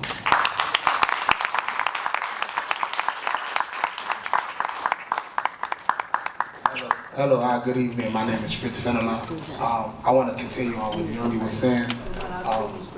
How you doing?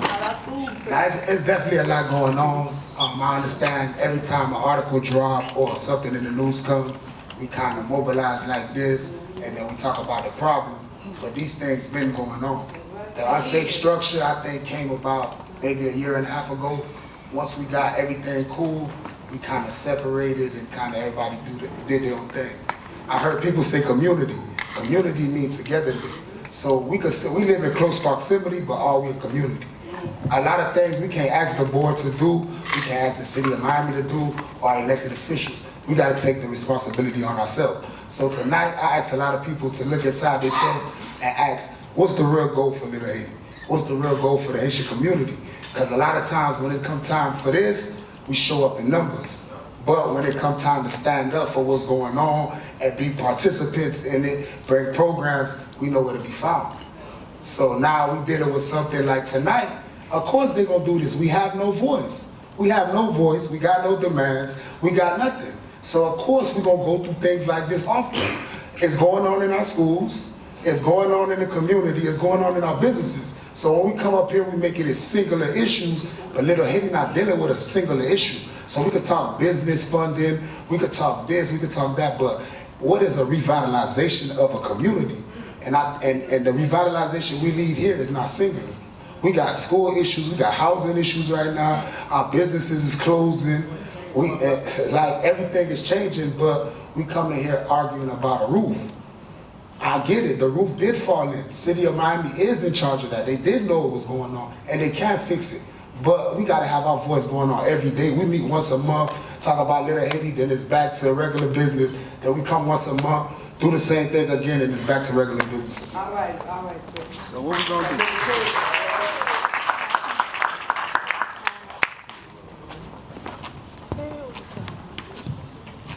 Hi, everybody. Hello. My name is Olivier Gantier, as Oliga, I'm an artist, so I've been recently at Front Gate at the Little Haiti Cultural Center. But I've been listening, and like my main question is like, I understand that the building is owned by the city of Miami. Is there like a plan for like, okay, let's say this is a cultural landmark representing our culture. Is there like a plan or a committee that's in charge of like keeping this alive?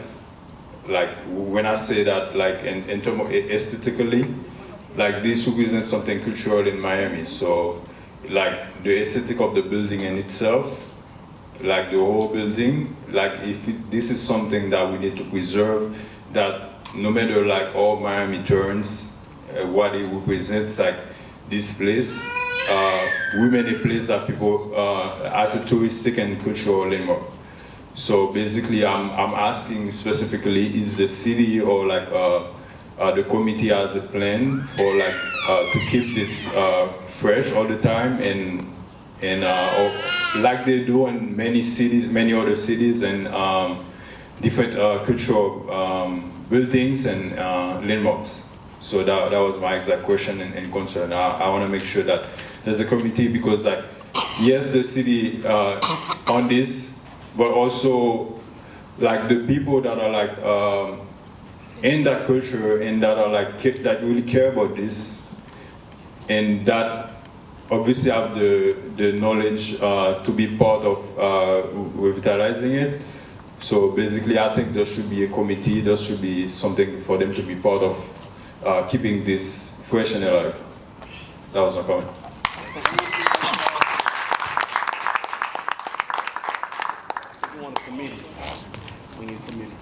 Hi everybody, my name is Rebecca King. Thank you again, Trust. You guys have been awesome and amazing. Thank you everybody for coming out. I also have been attending a lot of meetings, so a lot of your concerns they have heard and they are working towards. And also I want to point out that, as they said, some of them are park issues, they are city issues. And as this gentleman said, I think that he made a really good point. Us as a community, it's very important for us to continue to come in numbers. That is literally what we do as a Haitian community. We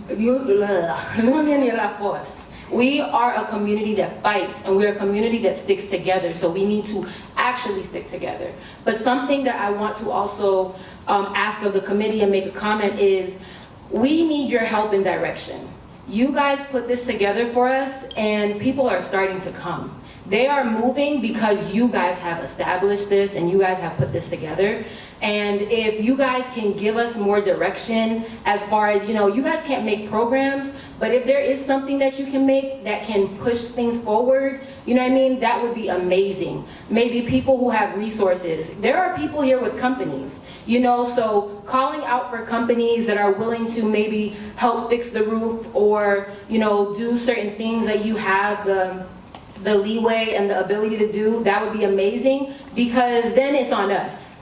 It's on us as a community to just show up. And as everybody's talking and everybody has comments, like, we do expect you to show up. We do expect you to come. We do expect you to help the youth. And that's really where we will have to show up. So I just want to thank you everybody for showing up, and I just want to actually ask everybody to put your feet where your mouth is and show up. The community and the board.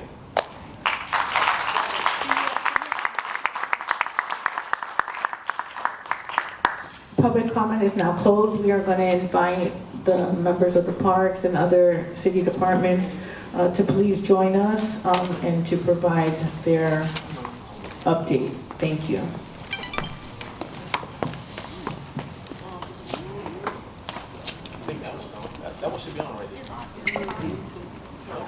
Good evening, everybody.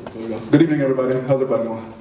All right, good evening, board. Thank you for the invitation. I really appreciate it. My name is Chris Evans. I'm the Parks Director for the City of Miami. I also have my city staff here who's with us as well. I have Clevia Morley Snipes, who's our Assistant Director of Administration here. Also, Mr. Hector Badilla, who is the Director of the Office of Capital Improvements. Mr. Aceo Morero, who is our Assistant City Manager here as well. I definitely wanted to start by saying I appreciate the invitation. Like, I hear you loud and clear. The passion is strong, and I really appreciate how the commitment that all of you have for Little Haiti. And I know it's on us to make sure that we turn these thoughts and this passion into action. So I hear you loud and clear on that. So I wanted to start with that. I've been the Parks Director for a year now.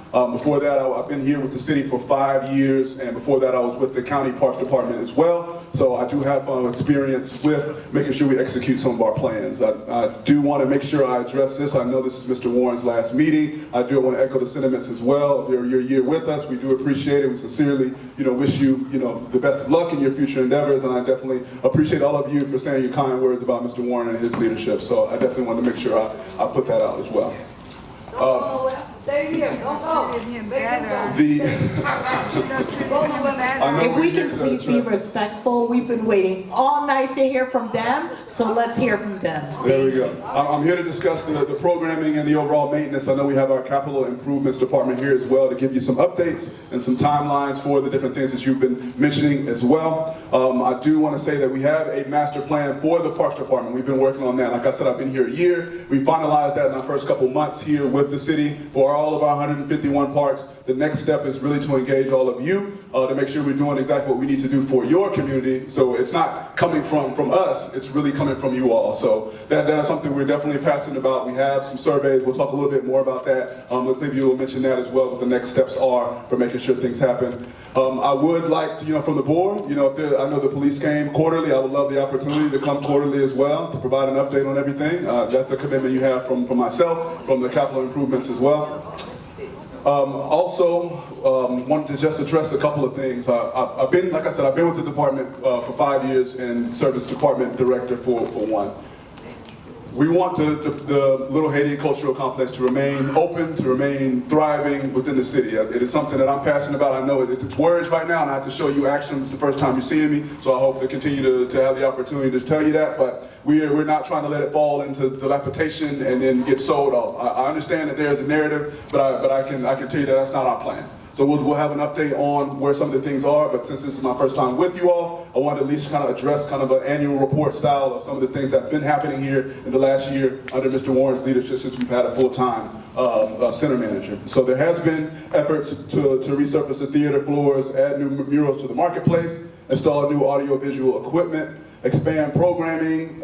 I know some of that has been spoken about already. Increase the special events during Black History Month, Women's History Month, farm share distributions, mosaic market events, and then additionally partnering to create 28 events during Haitian Heritage Month, and then offering free classes as well, and then have the theater lobby activated as well as a space for art exhibits. As far as the pending updates and projects, the HVAC system as well, I know it's been spoken about. It's scheduled for delivery in September. Unfortunately, due to supply chains, has delayed the installation and delayed the delivery. In the meantime, we have installed temporary units throughout the facility to ensure we did not have to close. So we do understand that there are roof replacements needed, and then the water pooling issue on the roof, we are addressing, some of our temporary fixes, but I know Hector is here to discuss more the long term and the other issues for improvement.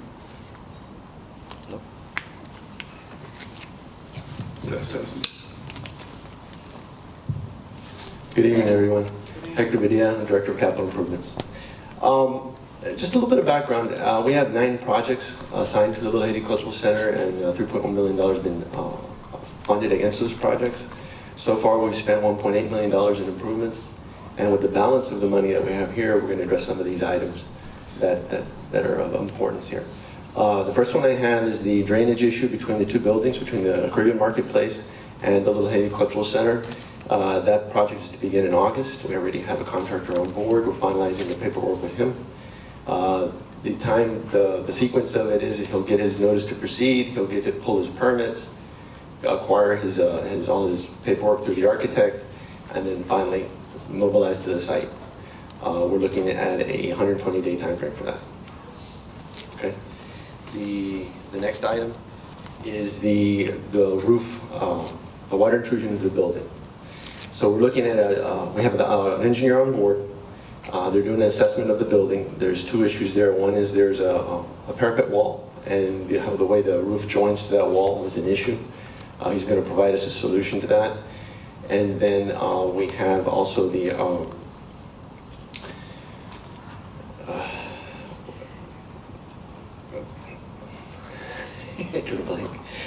The marketplace. The marketplace, last one, which is the major one. The marketplace, a roof replacement, that is a long-term issue.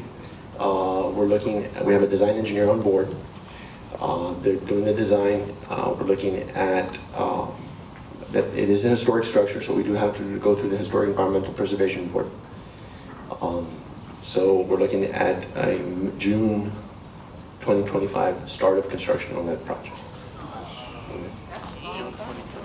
Yes, it's a long process through the design. It's a complete replacement. Also includes the replacement of AC units.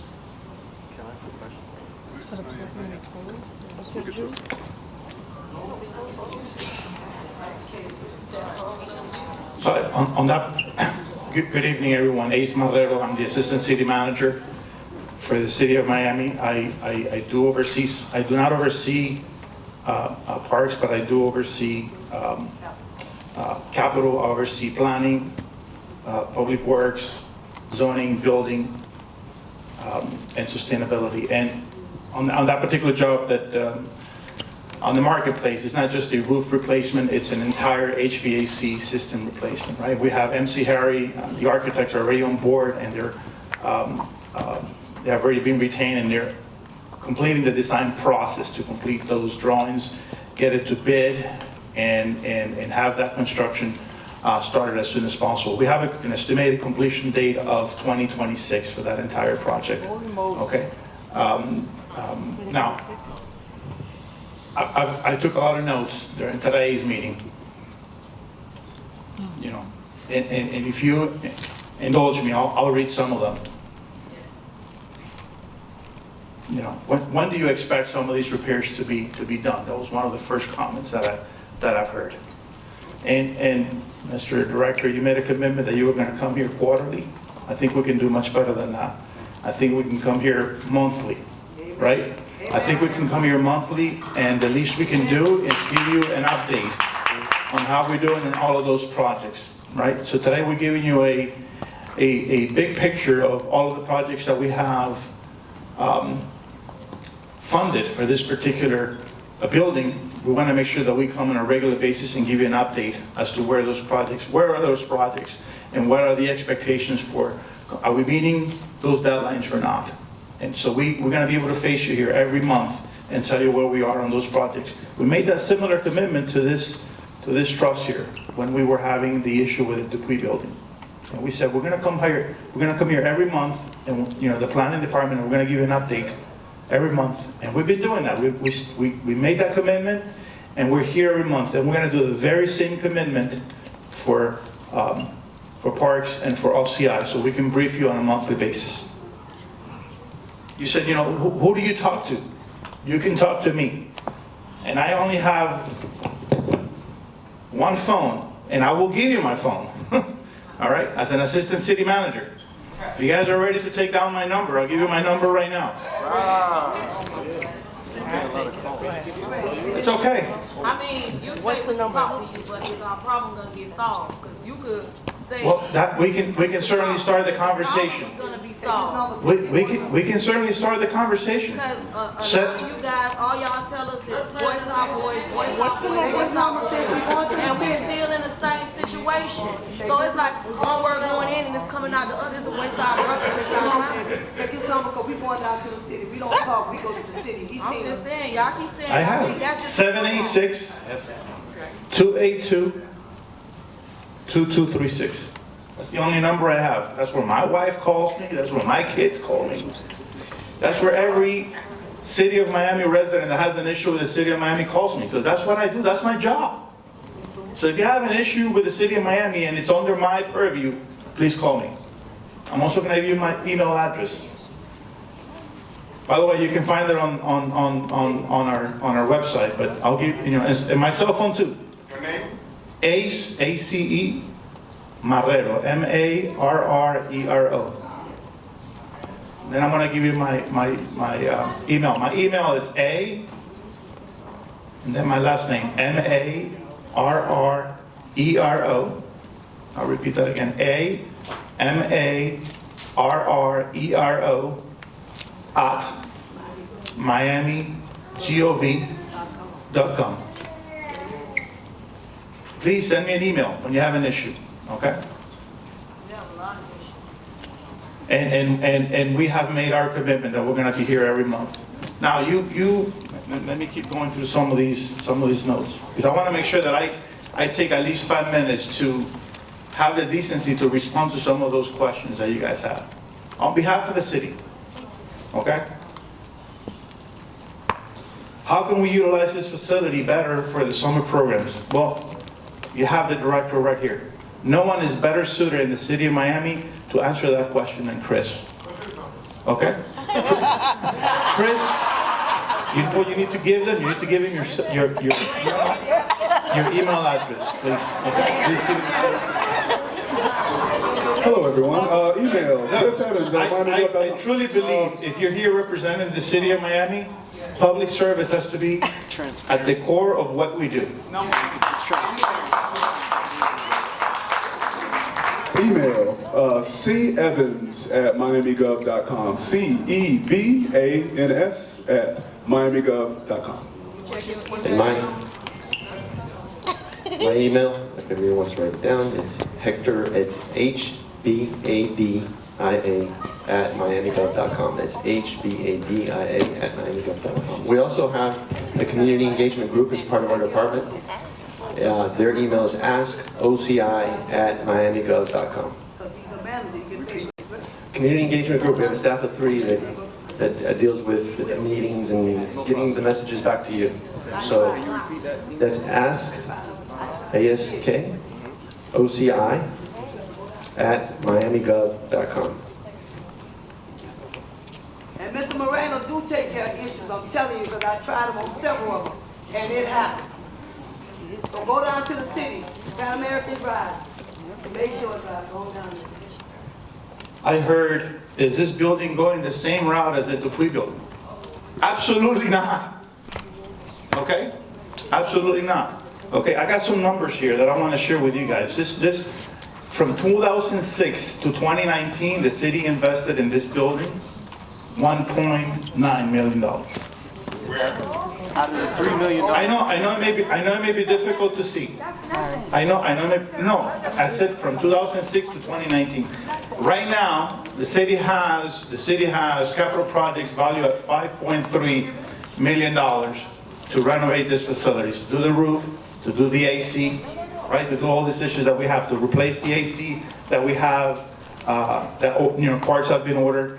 And you know what? Maybe that's not enough. That's not. Maybe that's not enough. No. And that's where community engagement comes in. And that's when the city needs to be informed as to what is it that we, what are those next steps that we need to take care of for this particular building. Okay? I heard the acronym CARE. I heard the acronym CARE. CARE, and you said that you come from, you made the statement, we the people. And you come from a background of those who serve this country. So did I. I serve this country too. Okay? So, I care too. Some do. Okay? I care too.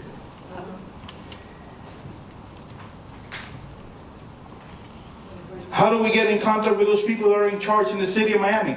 That was another question that I heard. I just gave you my cell phone. There is no better way to get in contact with me other than that cell phone. Okay?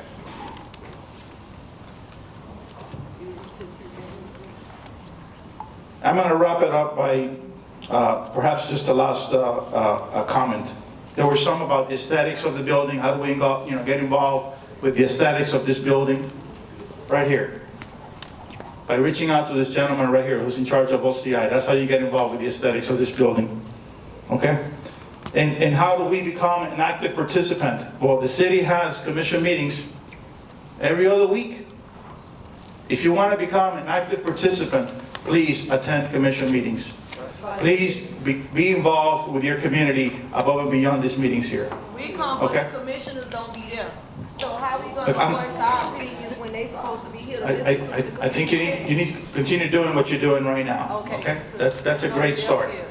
All right, so I'm going to wrap up by telling you, you have the commitment from me personally. I'm going to be attending these meetings with these directors here, and I'm going to be part of those updates that you're going to get on a monthly basis.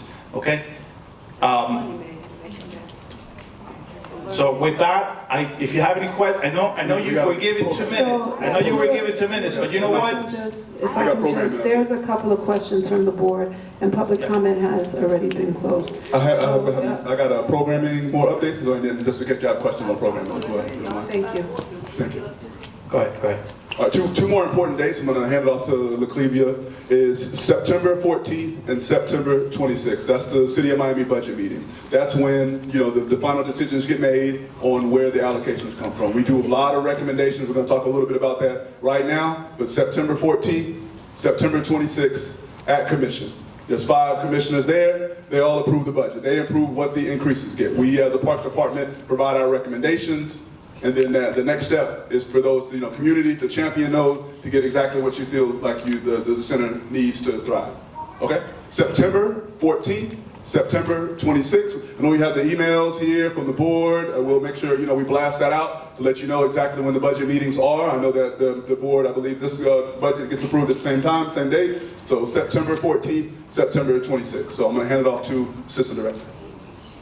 Good evening, everyone. My name is LaClevia Morley-Snipes. I'm the Assistant Director of Administration. I've been employed in the City of Miami for 24 years. 23 of those have been in the Parks Department in various capacities. Over the last 2 years, I've been directly involved with helping oversee the Cultural Center, and they report to me in addition to other divisions within the department.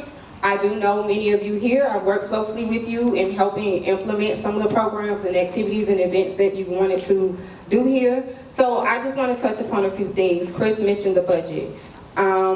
Usually in January, February, we start our budget process. That's when we start compiling ideas and needs, and then we submit that usually around April. And that is when the city at large starts to compile those things in order to vote on the budget, which is in September, which is those dates that Chris mentioned. As a part of our department's process, we have asked all of the division heads, so Mr. Warren and the previous managers here, they give suggestions. We take in account the previous expenses, needs, maintenance, all of those things, and we compile those. A lot of times we have to reach out for quotes so we can have better ideas of prices, just to be very transparent. Sometimes when we get those, by the time those items go into effect or we start working on those, the increase that things increase, so we do need to find additional funding. But I just wanted to give you a general idea of how the budget works. In some of the conversations, there have been talks about staff and programming and all of those things. Your needs and your wants and desires do not go unheard. As a part of that process, like we say, we compile those things and we make suggestions. The center alone has a $1.8 billion budget for the 2 facilities. So we do request those things every year, but we have to work with what we're allocated. And so those ideas and those requests do not fall on deaf ears. These staff, they do get to put feedback in their input, so it's not us just totally making a decision.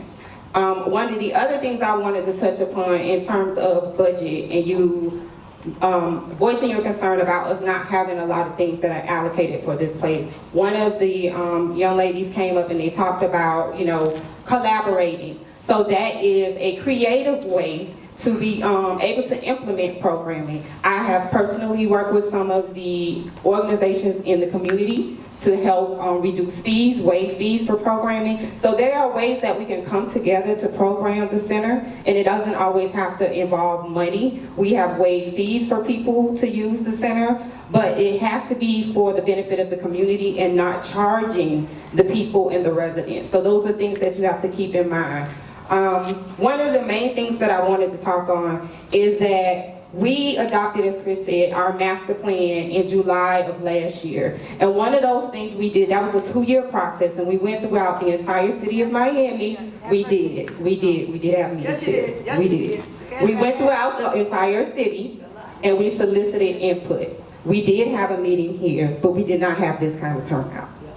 But nonetheless, it got adopted in July of last year, but one of the things that I charged the incoming manager with, because I saw the need, was for us to start a strategic plan specifically for this center, okay? We started that process in September by soliciting a consultant to help us facilitate this process. In November of last year, we met with the staff here to get their feedback, to see what their concerns were and how they thought we could improve them. We then designed a survey. That survey was sent out in April. As of yesterday, we have 47 people. That's less than the people that are in this room right now. No, I did the survey. 47 people as of yesterday responded. So, you did see one of our special project coordinators sitting outside asking you all to fill out that survey, asking you all to spread the word. We are going to we're going to extend your opportunity to provide feedback because it's essential. With the strategic plan, that means your voice is heard. You determine the programming that goes on in the center.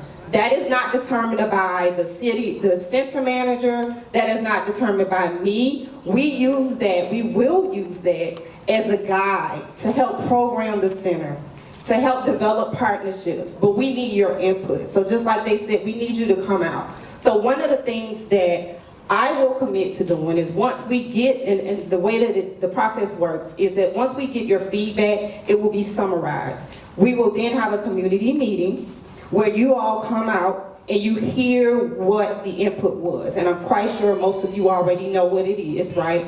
But then we get to workshop what programming will look like at this center for years to come. Once that is finalized, then we present it to the city officials, and it is recorded. It is on record that this is the recommendation for the next 5 to 7 years. So what I'm charging you all with is to pay attention to the social media, to follow the information that the trust puts out so that you can come out when we have these meetings to make sure that we have your input. People can tell you in the last 2 years, I've been out here to events, I've been to the Haitian Heritage Planning events, I've worked directly with a lot of the people here. So I want to make sure that you understand that we and I will commit to, I know Ace mentioned monthly coming to the trust meeting, but I want to start having a quarterly meeting with you all, just solely focused on the progress and the programming at the center. We know that we may not have all the resources, but like you said, if we work together, we can do a whole lot. The city does have processes in place to partner with people who would make donations of resources for programming. This past year, we have partnered with agencies who provided programming free of charge that did not have to pay fees. So we can continue to collaborate to make sure that the center is programmed, to make sure that it's thriving. But we do need your help and we need your creativity to make sure that it's sustainable. So I will commit to making sure that we have these quarterly meetings. And like he said, we'll provide meetings to the trust so that you know what's going on with those construction projects. Just a little note, I know that you all don't see the projects happening right now, but there's a lot that goes on behind the scenes in terms of getting funding, in terms of getting that adopted, in terms of finding somebody to come out and do the work. We realize that there has not been the communication taking place, but don't think that your concerns are falling on deaf ears. We are working behind the scenes. We realize from that we have to let you know more of what's taking place, but your voices are heard. And we will make sure that going forward, you have access to that information, you have your resources. So I will share my information. My email is lmorley@miamigov.com. I can also say that everybody at this center has my information and they know how to get in touch with me. A fourth of the people sitting in this auditorium, they have my information and they know how to get in touch with me. My number, 305-416-1332. And we look forward to working with you to improve this center and make sure that it's around for years to come. Email again is lmorley, LMORLEY @miamigov.com. Thank you. The last thing I add and I'm giving you the questions.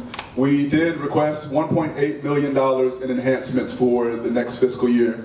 That would include increases for services, operating expenses, promotional items, programming, general repair, maintenance, and additional staff to manage the facility. So that has been in our request. It's in the hands of the commission. I'll absolutely charge you again to help bring the same energy and passion September 14th, September 26th at City Hall.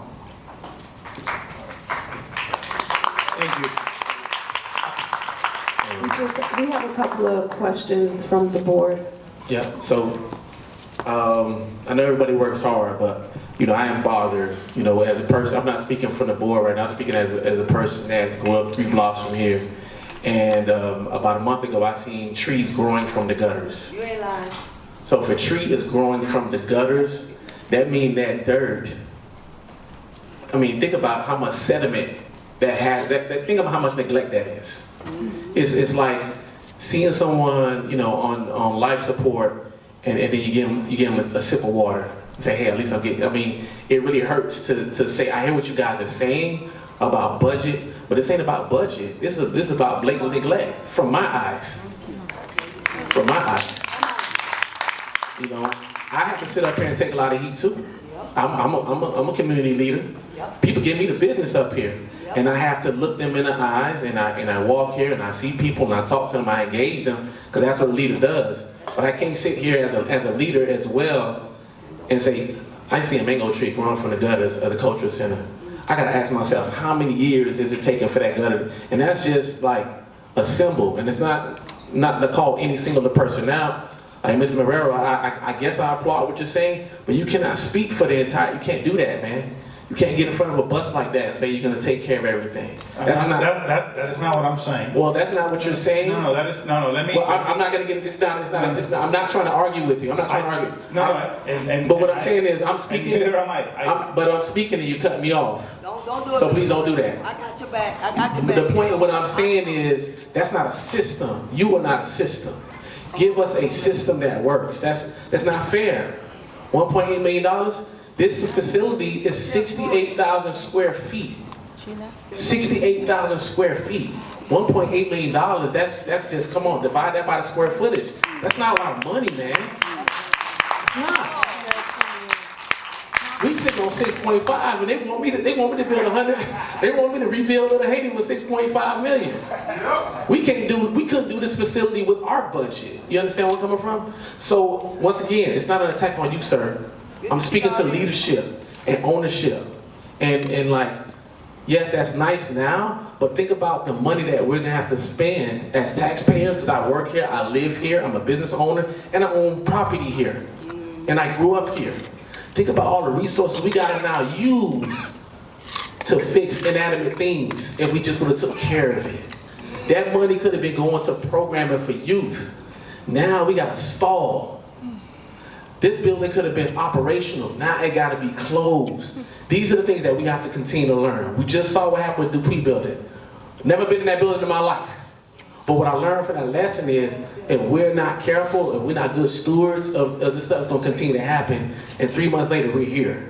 So that's me speaking from a person that's a leader in this community, someone that's from the community. There's no personal attack on you, but you know, I'm speaking to everybody here too. If you see a mango growing from the top of the cultural center, did you call the commissioner? Did you go down to the commissioner's office? When you saw the paint falling down, you saw cracks. Did you say anything? You probably didn't. No.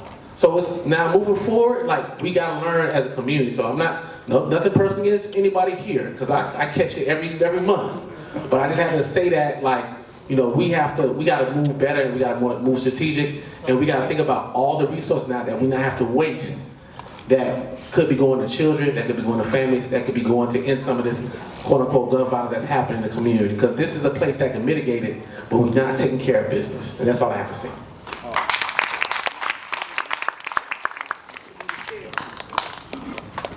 Yeah, but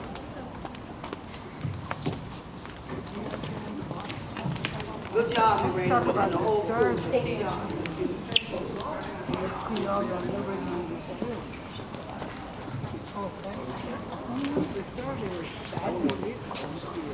Hello. Thank you guys for being here. I appreciate it. I have some specific questions that I listened to what was said, and I'm trying to, I guess, get clarity. So I have 3 specific questions to start off with. I'd like to confirm, Mr. Badia, what you explained, and if I heard correctly, any repair project is not going to start until June of next year.